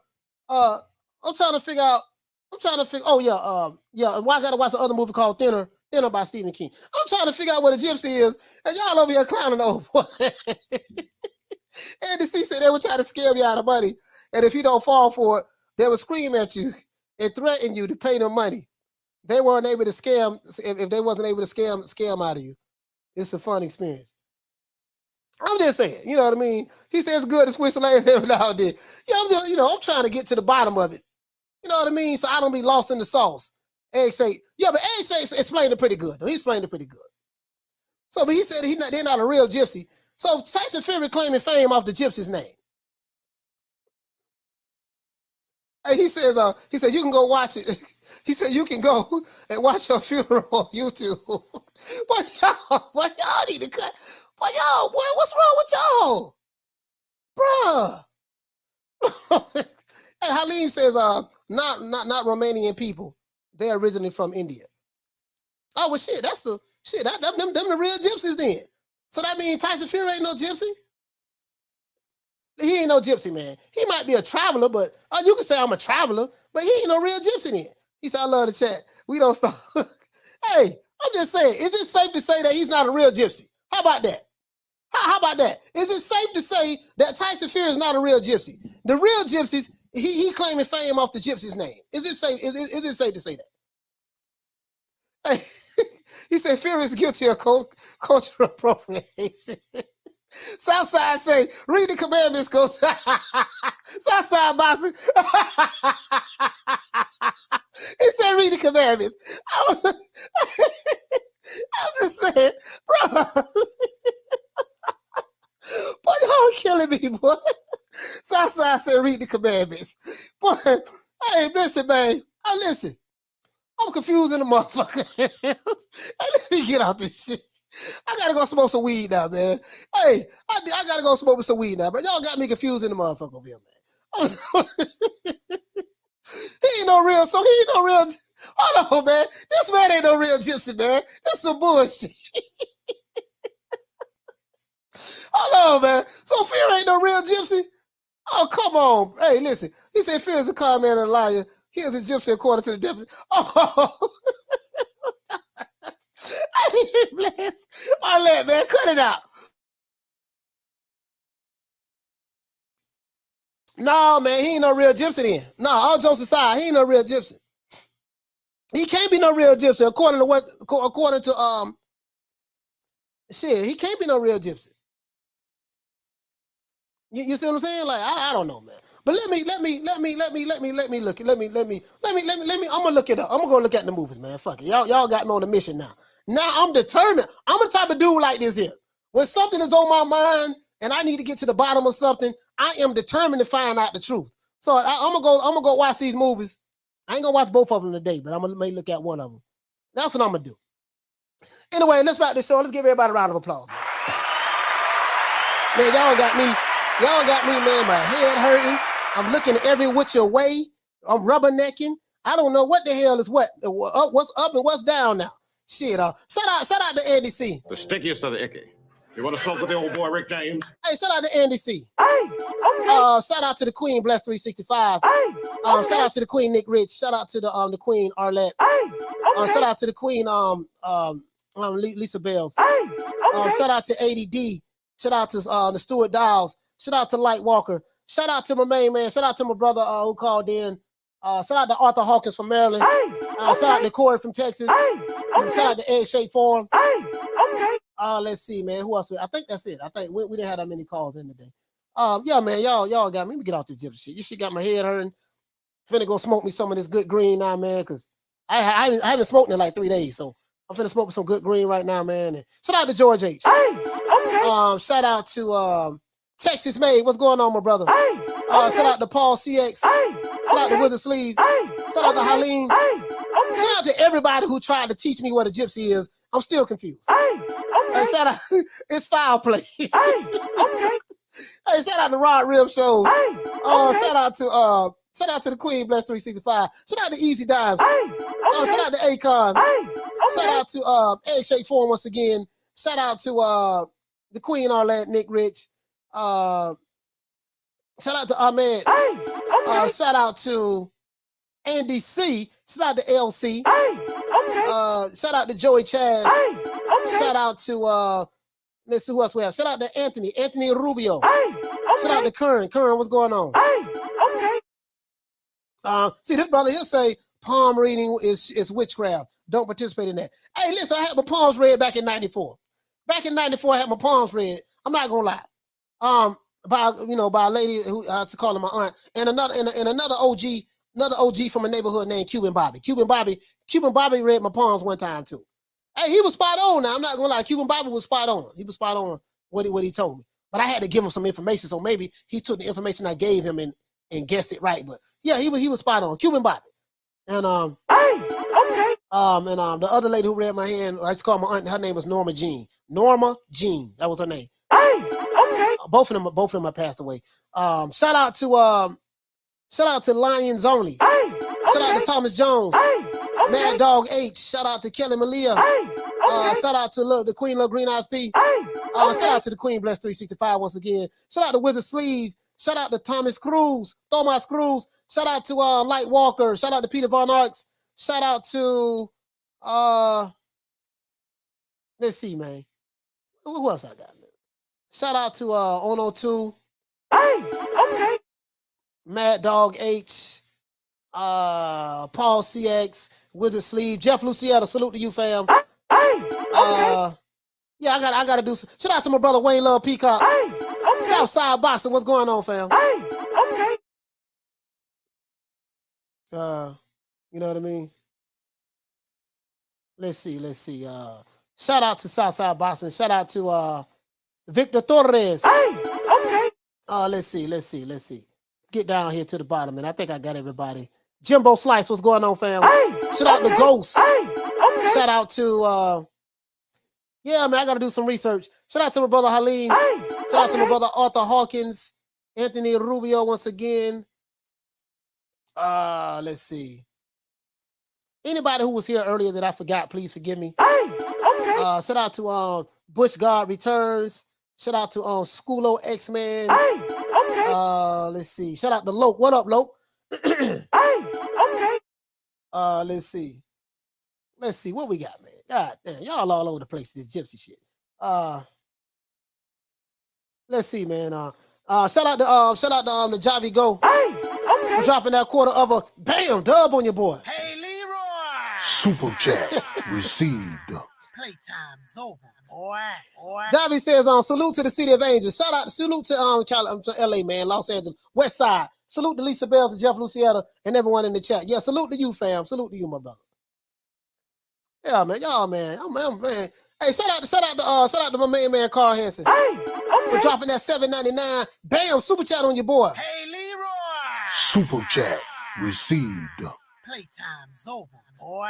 He said, I'm gonna blaze up with you, Cole. Yeah, I got you. I gotta blaze up. I got to, man. My head hurting. I'm looking every which way. I'm rubbernecking. I don't know what the hell is going on right now. He said, how the heck we ended up on this topic about this? Hey, bro. Hey, Ali.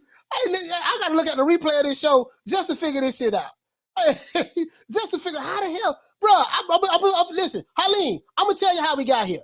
I said, how come Tyson Fury, can he sell? Is he something about him? Is he able to sell in the UK? And why does he feel like that he doesn't get the respect that he's deserved or what he should get? He doesn't get the respect that he feel like he deserved in the UK than he does in America. And it went from there to people in the chat with saying it's because he's a gypsy. And so to me, that was very vague. It's because he's a gypsy. I'm like, what's a gypsy? I don't know what a gypsy is. You know what I mean? Like, what's that? Is that ethnic group, or you see what I'm saying? Culture or nationality? I don't know. Is that a country or I don't? And that's how we got on that. That's it. That's how we got on that. So other than that, man, Let's see, man. So, hey, Shake 4 once again, man. George H. Loke. Shout out to the Queen Bless 365. Shout out to the Queen Lisa Bell. Shout out to the Queen Nick Rich. Shout out to the Queen Arlette. Yeah, he said, Southside Boxer say, please go and watch that. Then you'll know I'm as real as they come. Okay.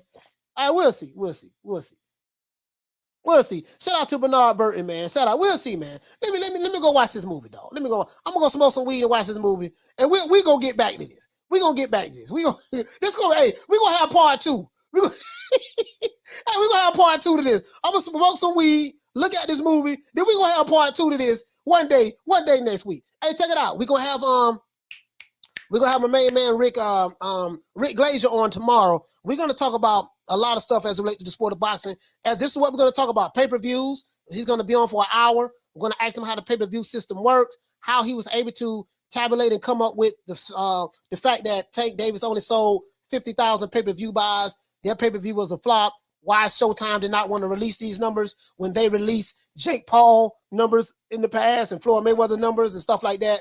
So we'll figure that out. We're gonna have a lot of questions tomorrow. Tomorrow gonna be a damn good show. I'm gonna also put it in the description as well. Other than that, that's it. This is boy Coleman Cat Williams signing out, man. Hey, see you guys tomorrow, 3:00 Eastern Standard Time. If you're new to the channel, please subscribe, hit the like button. If you're new to the channel, please subscribe, hit the like button. Don't forget to check out the merch, New Meaning Today USA Boxing.store. New Meaning Today USA Boxing.store. I'm fixing to go smoke some weed, look at this movie called Thinner, and then we're going to have a part 2 to this show about what a gypsy is. Other than that, that's it. This is boy Coach Malachi Williams signing out. Peace to everyone who's listening to this podcast on Spotify Music as well as Amazon Music. Other than that, guys, that's it. New Meaning Today USA Boxing. See you guys tomorrow, 3:00 Eastern Standard Time. Don't meet me there, beat me there. Holla at y'all. Peace. Man, I'm out of here, bro. Let's go. Come on.